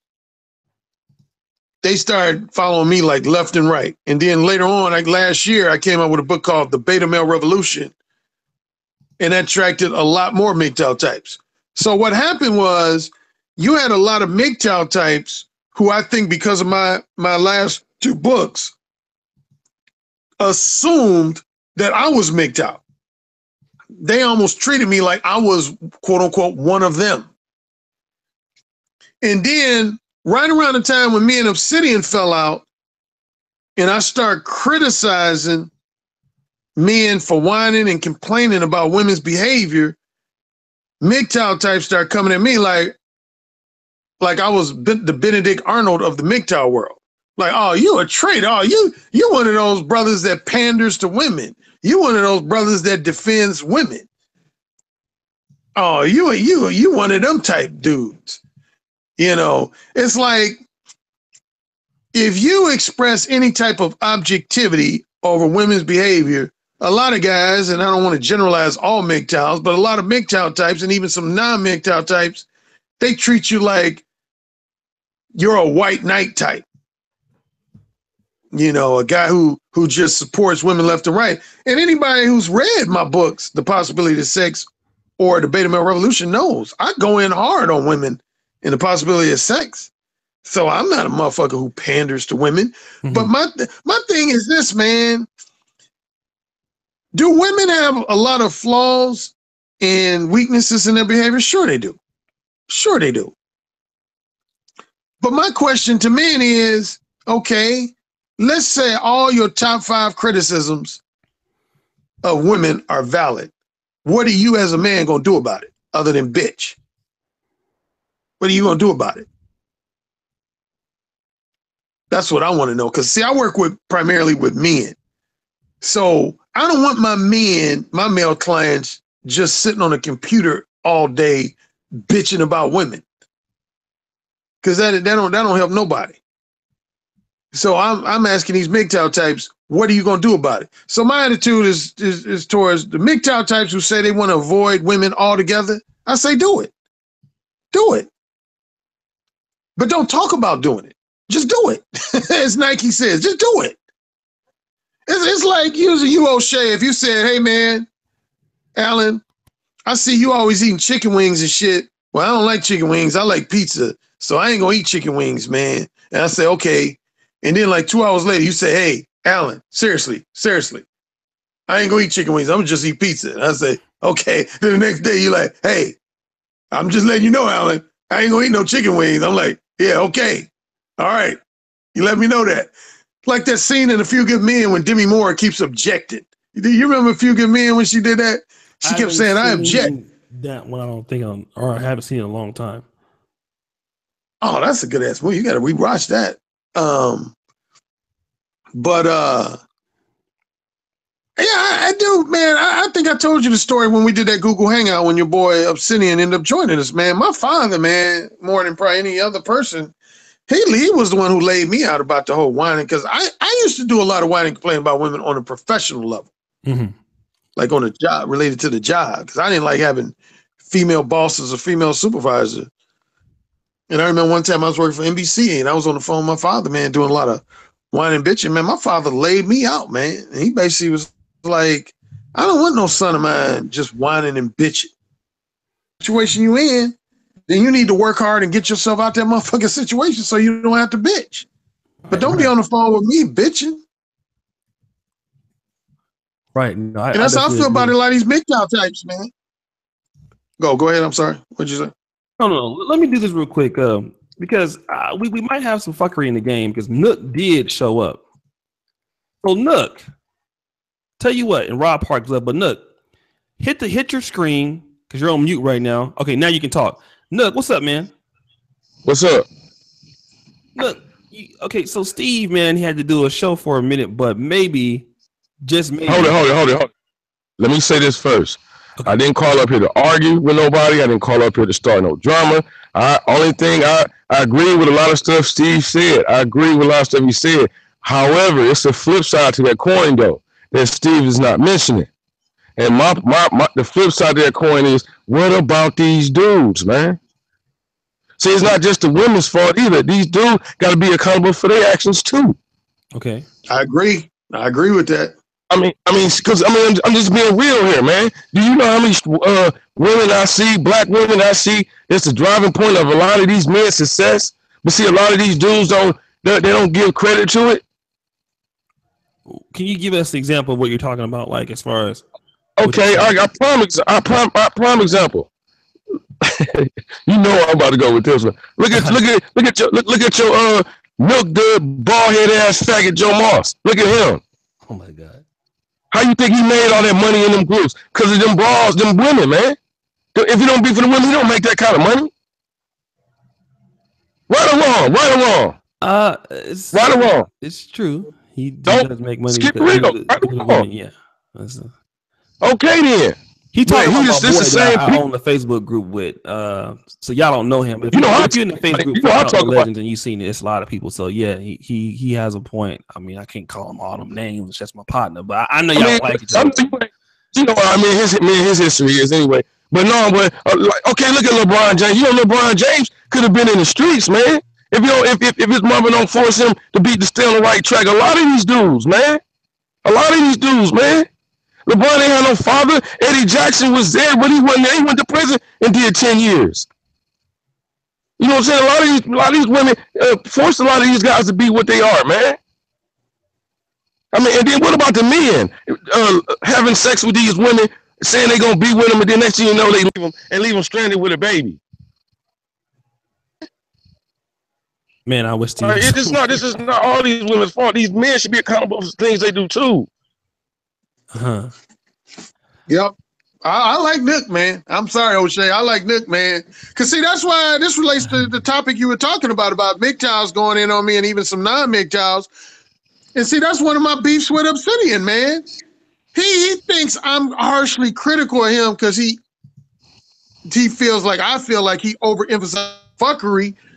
And that's not really the issue. My issue is he's not really objective with black male fuckery, man. You know, and now it's funny when he needed money, all of a sudden he called black men apathetic, and he wants to call men lazy with their money when he needed some fucking money. He want to call out black male fuckery, but other than that, he don't want to talk about no black male fuckery. And one thing people know about me, since I've been both an author, a freelance writer, and a dating coach, I'm very objective, man. I criticize women when they fuck up, and I criticize men when they fuck up. I'm equally discriminating with both genders. I don't just exclusively criticize just men or just women. And I get tired of these motherfuckers that always want to talk about the flaws of women's behavior, but they never once want to engage in what I call self-examination and ask themselves, well, what, like my very last video podcast, I was talking about, you read my article, O'Shea, because I read it for your site about thirsty men. Oh, yeah. There's a lot of men. I mean, see, when you're thirsty, you contribute to a lot of the fucked up behavior that women exhibit out here. All these motherfuckers I see out here all thirsty and shit. Like a woman posts a picture of themselves on Facebook and all these, be like 100 motherfuckers like, damn, baby, you so fine. Oh, my God, you're so beautiful. Oh, my God, I'd do anything. I'd drink your bath water. Oh, my God. And so they spoiling that woman's ego, and then they want to turn around a few weeks later and call that woman a bitch. That's my point. It's like, motherfucker, why you so fucking thirsty? Yeah, there's a lot of guys. That's my point, man. That's my point, though, man. That is my whole point. What exactly what he just said. Then let's talk about like I'm all with empowering black folks, supporting black folks, men and women. I ain't with the bashing of my peoples and nothing, because I ain't with the bashing of my peoples, because enough is enough, man. I'm all about empowering my black people, man. Like how we bash each other. You know who got rich off? You know who got rich because we was bashing each other? Tommy Lauren, man. That white girl wasn't nothing, man. She got her claim to fame off the black community, man. And I'm sick of that type of stuff. It's just like Jay-Z said on the podcast. Us blacks is the ones that built Facebook, built Snapchat, built Twitter. And here it is. They ain't gonna show us nothing. We gotta start empowering ourselves and becoming with our own, man. And stop doing our peoples the way we do, man. Okay, so here's the thing. Let me ask Wake the Hell Up. Wake the Hell Up is still here, right? Yeah, I'm here. Wake the Hell Up. Do you think that Nook is simping a little bit, man, with what he's saying, or is it true? What's your opinion on what? Because I'm getting some mixed comments in the chat. First and foremost, I want to say to Nook, Jay-Z is being pimped by Beyonce. Beyonce controls that relationship. So my question to you, homeboy, do you like a woman to control you? No. So why would you mention Jay-Z when Jay-Z got a last name by a female's name? His last name is one by a female. My man, well, if he say what he's saying is true, it's true. Facts is facts. I don't care who pimping and whatever if you say something that's true, it's true. And I don't care who behind you. If it's true, it's true. Period. A man's supposed to lead, not a woman. That's true. That's true. So who's he getting this information from? I don't know who's getting it, but it's self-explanatory. Look at it. We built a lot of these websites. Let's look at it. We built it. I got another question for you. Since both of you and L. Roger Curry like liberals, Martin Luther King was run by a gay mafia man, correct? He ran the civil rights movement. I can't remember his name. A gay well, I mean, there was Bayard Rustin that was gay, but is he black? I mean, so what you saying about Martin Luther King? Well, he and his people that ran the civil rights movement was gay. A lot of black men that's liberal support gay movement more than conservatives does. Well, Bayard Rustin was gay. Okay. Bayard Rustin was gay as hell. Yeah. What about the Black Lives Matter movement? Wait. Let me ask you. What do you think of the Black Lives Matter movement, Nook? Do you think it's a good movement? No, I think the Black Lives Matter movement is a piece of shit. That's just what I think of it. Why is it a piece of shit? And the reason why it's a piece of because a white man helped fund that. Why all these blacks, rich millionaires and billionaires, rich black folks didn't fund that on their own? Why a white man got to fund something blacks do? Why? Why the BET? Why do white people own BET? That's a black television station. I agree with that. Let me ask you this. So Alan Roger Curry, this is getting good. I might have to stay up for a little bit because I feel this is gonna be this is getting into classic territory. What's up, fellas? What's up, Officer? What's going on, Charles? What's going on, Officer Charles? What's up? Let me do this real quick because it's getting good in here now. It's getting good. Okay, so here's the thing. Look, I know we're kind of getting off a little topic of this, but why do you think it's rich black people's responsibility to support situations like this when black people like you, me, Alan Roger Curry, we normal folks, we got money ourselves? Why does a rich black person got to put up the money for the rest of the Negroes when they spend their money on weave, Jordans, barbecue chicken wings, collard green sandwiches? And why is it a rich athlete's fault? It's not their fault. It's not their fault. You can do whatever you want to do with your money. Put the money up. No, I'm saying it's not their fault. You can do whatever you want to do with your money. Let's get that out the way. Okay. Because can't nobody make me put no money up for nothing I don't want. But if you see, like, it's just like me, like me and you met on through a group. If I see you trying to do something, I got the money to do it, and I know this might be something good, I'm going to support it, bro. I'm going to support it, man.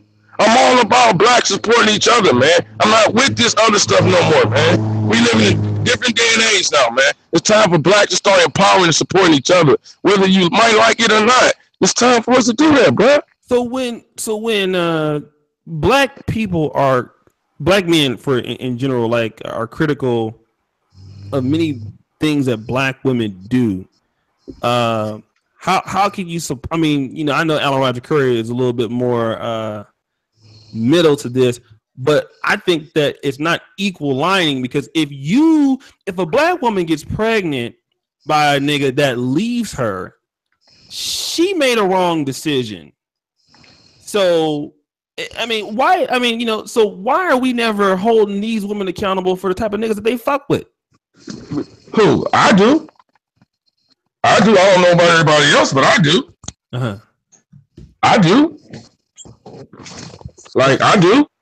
Like, I mean, but I don't think it just stops. You hold the women accountable and you hold these men accountable, man, because it takes two to tango, man. Unless you want to be gay, then hey, that's your preference. But I hold them all accountable, man. I do, man. But I just don't like when my issue is, I just don't like when people just keep bashing just the single mothers. But what about the men too? Because a lot of these men is the reason why a lot of the black communities is like it is now. Ain't too many black leaders. A lot of these men is why a lot of these females are where they are. These men play a big role in this too, man. They do, man. Okay, I can I can take the show for a different spin. Let's do this real quick. Let's go to Officer Faulkner. We kind of in overtime, y'all. Where kind of anything is kind of going right now.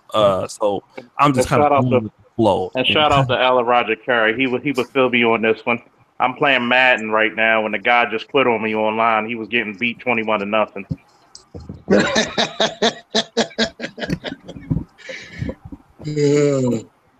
I'm like a no good nigga. All I got is good D.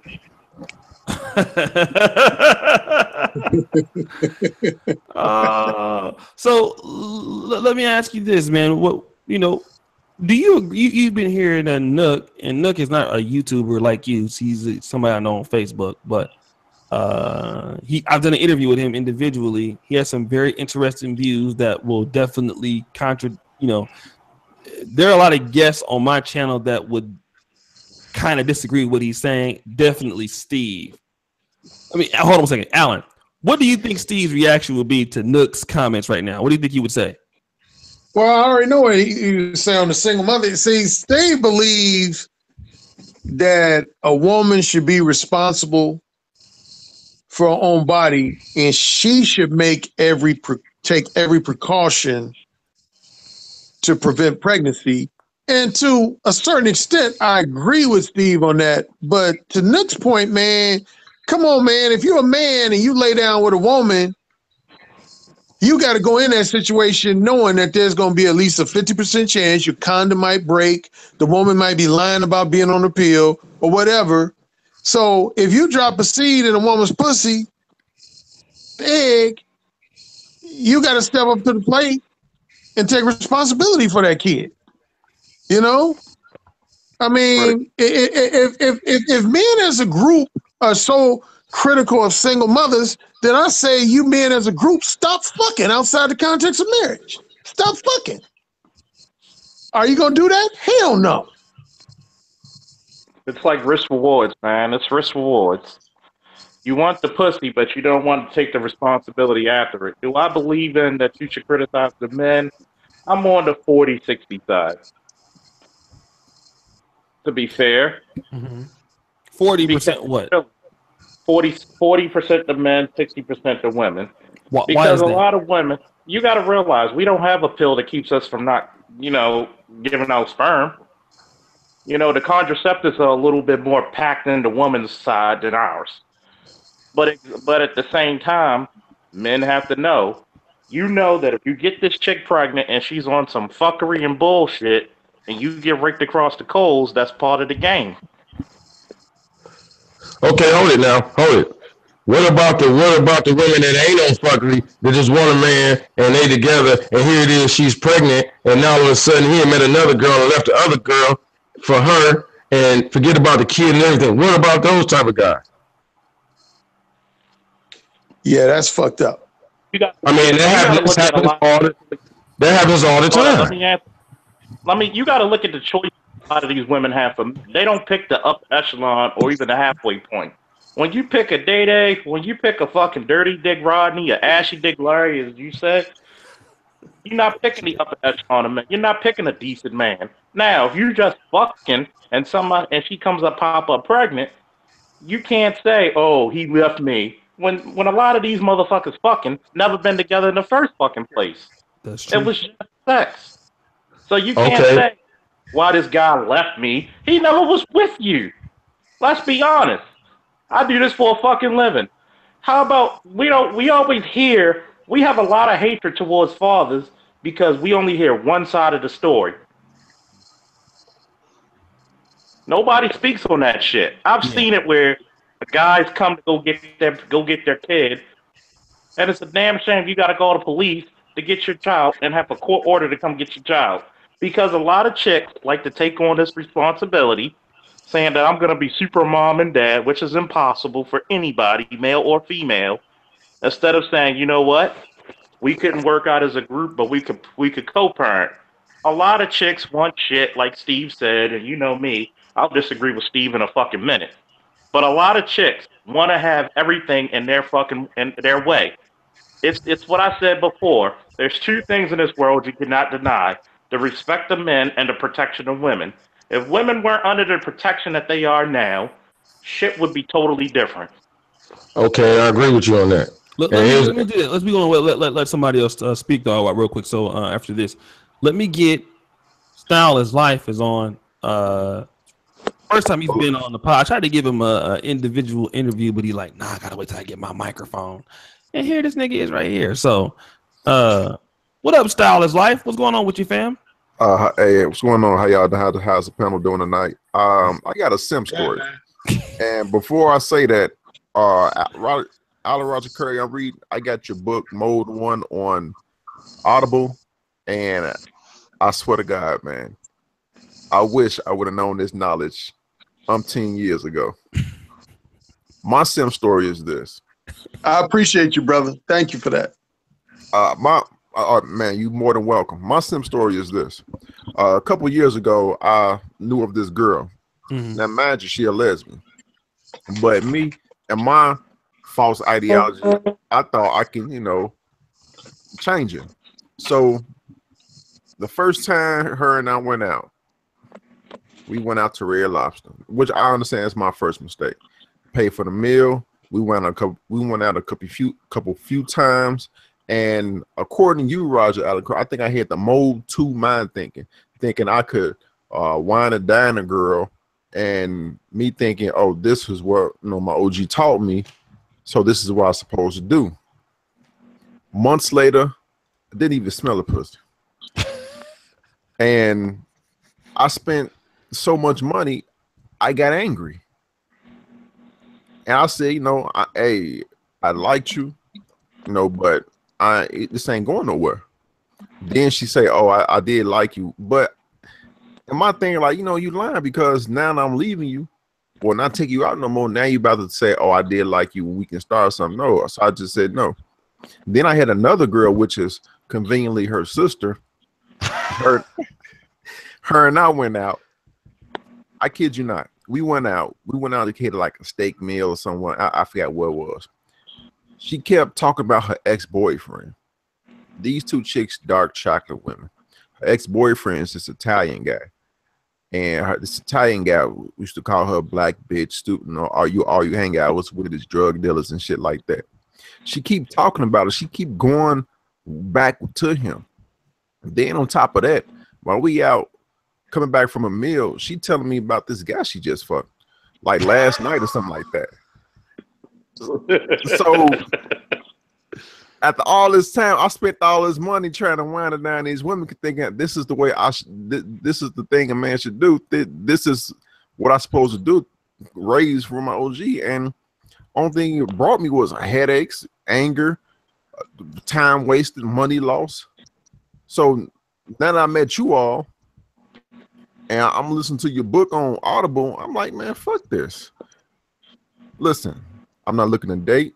We can have fun. You can say yes or no, but I'm letting you know I'm not wasting no time. I'm not spending no money on you. I'm just letting you know straight up. This is what I want. How much money do you think you spent, man?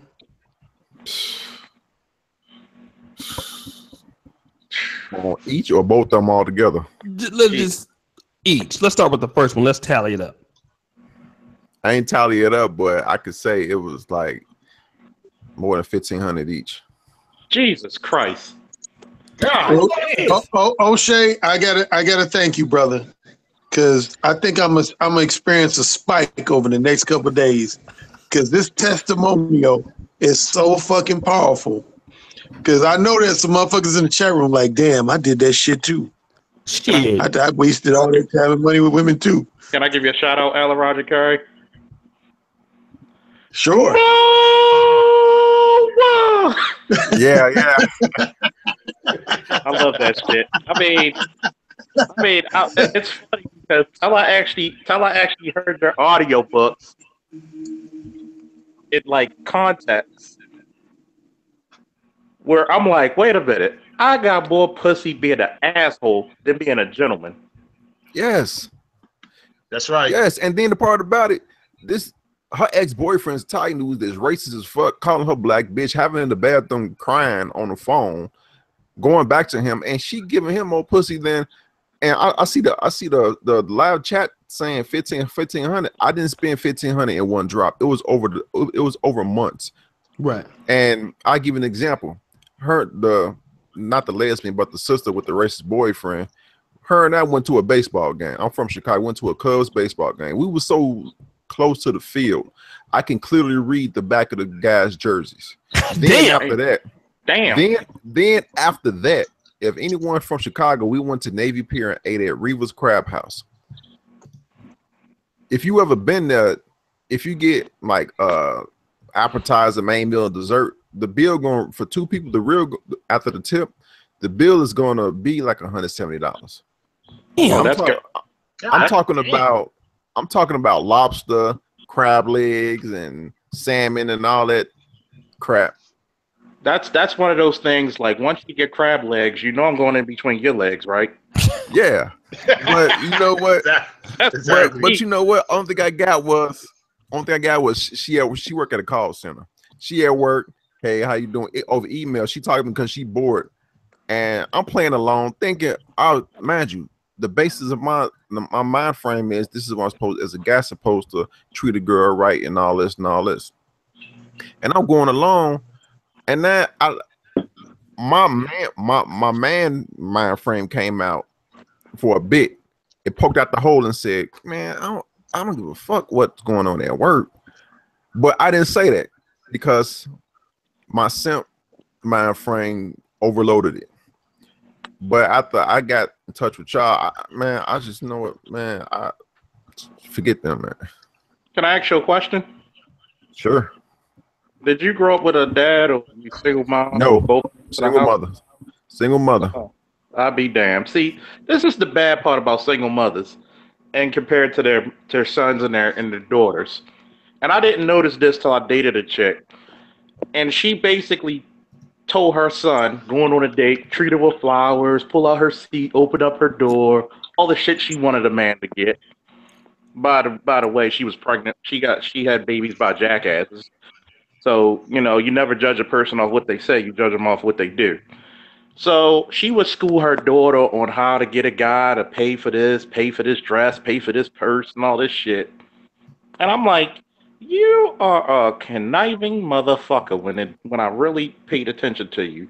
I'm like, so you got these guys, you got your son basically simping out, and your daughter, you making her become like basically, you know, become the arbitrator of her pussy. Like, oh no, you can't take me out to a date. We can't go out. And you got to think about it, as I like to say, chase a chick. I don't even chase my liquor. I'm like, fuck that, because I've you know, I treat bitches like Geico. I save so much money for you coming to the house and frying up some wings. Like, I've always noticed this, that a lot of guys who have single mothers always try to get the gentleman role. And let me guess, did mom give you the advice of how to treat women? Yeah, of course, growing up. Exactly. And that's what I followed. And that was my mind frame. And that's what I thought I was supposed to do. And feed into their mentality. Oh, you're supposed to be nice, buy them flowers, send them flowers to their job, give them candy for Valentine's Day, Sweetens Day, and all that bullshit. Buy them little things that they like, listen to them, hear what they like, buy them that, little cars and all that. And only thing that got me was a waste of time and a waste of a lot of money over the years. And then it's so bad. When I'll listen to you all, listen to the audio book, I'll just go on my phone, open up the voice memo, and just talk about past experiences. And I'll just get angry, like I wasted all this time on this girl, this girl, this girl, this girl. And yeah, instead of, and understandably, I'll be pissed, but I'm learning. Let's tell the truth. All it got me when I was doing shit like that, all it got me was hard dick and frustration. Hey, I want Hey, all it got me was hard dick and frustration. Dry dick and hold on. What's up, Nook? This is what I want to talk about. What about the women now that they so don't want to be alone that if they found out their husband or their man was gay, that they still would fuck with them? What's up with all that? When this come about? They crave male energy. Because that's been going on for the past 10 years. I've been hearing that. I've been seeing that a lot. What's up with that? We don't talk about that type of stuff. We do, because they crave male energy. Females are natural attention whores. You know, I hate to sound like light and shit, you know, Stone Cold Steve Williams and shit, which is Steve Austin's real name, by the way. But still, you know, it's the fact that, guess what? Men and women crave each other's energy. We just do. Even if it's on just a speaking level, we crave to be around. There's a lot of females, I had to tell them the truth when I be like, hey, let's go out.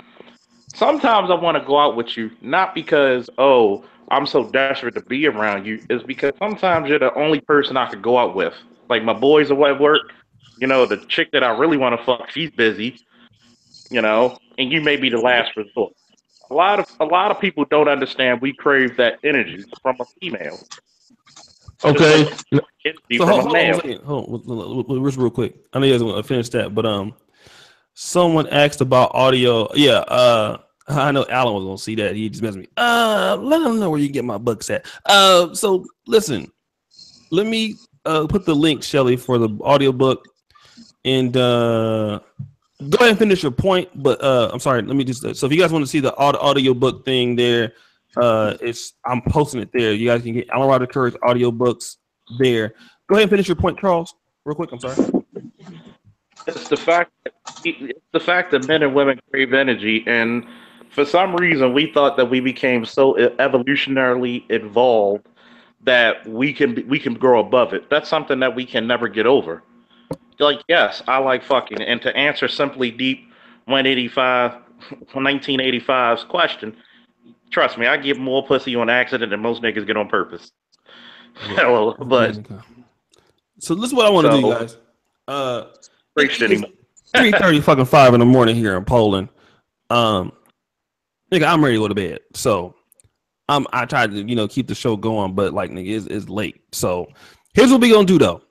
We can do a show tomorrow on the dating coaches versus MGTOW, or we could do the white flight Caucasians fleeing Negroville. Which y'all want to do?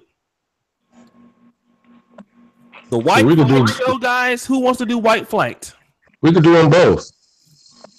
How the hell you gonna do them both? I'm not doing both shows. The one part show and the second part show. Who's saying that? It's me. Nigga, ain't nobody gonna be doing no one part show and do that shit. You crazy as hell. Okay, I'll tell you what. Dating coaches versus MGTOW. Y'all just want to hear that shit. I'll tell you what, I'll flip a coin real quick. So the 5 gross will be the dating versus MGTOW, and the other will be white flight. Let me do this real quick. Oh, dating coaches versus MGTOW it is. Part 2 tomorrow. Will you be here, Alan Roger Curry? 99.9% chance. It's gonna be some fuckery going on tomorrow, man. Jesus, it's gonna be crazy. Let me do this and let me schedule the show right now so you guys can actually like it. So I'll tell you what, Alan, talk to them real quick. Let them know where they can find you at and all this. I'm actually going to schedule the show right now so you guys can actually like the show before it comes out. It's going to be at the same time tomorrow, which is around dating coaches versus MGTOW. Yeah, O'Shea, you did me wrong with your phone sex show. You scheduled it ahead of time. You gave me one link, and I gave it to a whole bunch of my followers, and then you changed the link and shit. Yeah, niggas ain't shit. So I mean, that comes with the territory of dealing with Negroes, man. That's what happens. Did you know how I knew you had this show going on? You know how I found out you had a show going on? How? Because I went on YouTube because everybody kept talking about what Jamil Hill said. So I went on YouTube and typed in Jamil Hill, and you popped up at the second or third thing on there. Oh, really? Oh, that's how I found out. Okay. All right. So take me there. All right. So what we're gonna do is all right. So I will do the I'm gonna schedule that show, Dating Coaches versus MGTOW, to be tomorrow. Alan Roger Curry, let everybody know where they can find you at, and then okay, my ebooks and paperbacks are on Amazon.com. Just put in my name, ALAN Roger, last name CURRIE. And a division of Amazon for audiobooks is called audible.com, AUDIBLE. O'Shea put the link in the chat room earlier. I appreciate that. You can find my 4 audiobooks on audible.com. And my main website is Direct Approach Dating, as one word, directapproachdating.com. Okay. Direct Approach Dating. Okay, cool. And who's next? I think that's Charles Faulkner, Officer Faulkner. Not a YouTuber yet, but where can they find you at, Falk? They can find me in the trap tomorrow working the patrol car. Find you in the trap arresting criminals. Okay. Nook, you're not a YouTuber, but can they find you on Facebook somewhere? Man, not right now, man. They've been taking my account, so not right this minute. I'm trying to get my main account back. They just took it last night. All right, my man, Style is Life. He's supposed to do an interview with me, man, but he was like, I don't know if he still want to do it, but I want to give him a one-on-one. He's a great person, man. He's a good writer too. If you guys watch him he has a couple articles on the Negro Manosphere, man. He's pretty good. Where can we find you at, Style is Life? You can find me on my YouTube channel, Style is Life. I'm just documenting my journey on walking again. As you all know, I was hurt in the military. and I'm documenting my life, back to walking again, and going back to school to get my degree. Thank you for your service. Yeah, thank you for your service, man. And he's appreciate that, brother. Thank and you. he's also like dude's very smart, man. I heard him on BGS hangout, man. He as far as like, you know, I got to get him on the hangout with like Dynas and talk about like some of the, you know, pro-black issues and Marcus Garvey, man. Dude is sharp, man. So I think this is one of those dudes, man, that's kind of under the radar and that's going to make a lot of noise coming forward. We want to really push him because he's a lot of talent. He can write. He's smart. He's good on shows and shit. So I really wish he would have came on here a little earlier, but we're definitely bringing him on more. And then also we want to talk to Wake the Hell Up, the legend himself. Where can they find you at, man? Yeah, they can get at me at WTHEHELLUP, put the number 7, Wake the Hell Up 7 YouTube channel. I also do sportsbook on sports betting. So get at me at Wake the Hell Up 7 at gmail.com if you want to get down with it. Oh, okay, shit, cool. Wake the Hell Up 7. So WTH, is it 2 H's or just 1 H? 1 H. Okay, WTHELLUP7 at gmail.com. So you guys will be seeing more Wake the Hell Up, man. You know, he's a moderator, but you know, Style of Life, but a lot of those people are really good YouTubers. They just be moderating and kicking you niggas up out of here. Tomorrow, Dating Coaches versus MGTOW. It's going to be ugly tomorrow. I can pretty much guarantee it's going to be crazy. Nook, you got your group back, man? How many people you got in there now? Nook, you there? No, he left. All right. So listen, man. Shout out to everybody. Thank you for supporting the show. We had a good show tonight. It was a little shorter than typically, but tomorrow I'm expecting that motherfucker to go all night. Actually gonna hit up Darius MGTOW and see in BGS Itmore, because BGS Itmore, man, is like a MGTOW. Like he'll go back and forth, and I'm gonna hit Darius, see if he want to come back. So Alan Roger Curry, you will have a pretty good debate on your hands with BGS Itmore. I can tell you that. Okay, I'm ready for all challenges. All right, so see you guys tomorrow, man. Thanks for the support, man. See you tomorrow at the same time, 6:00 on this channel. Dating Coaches versus MGTOW. So it's the second session of the MGTOW community thing. Peace out, everybody. Peace.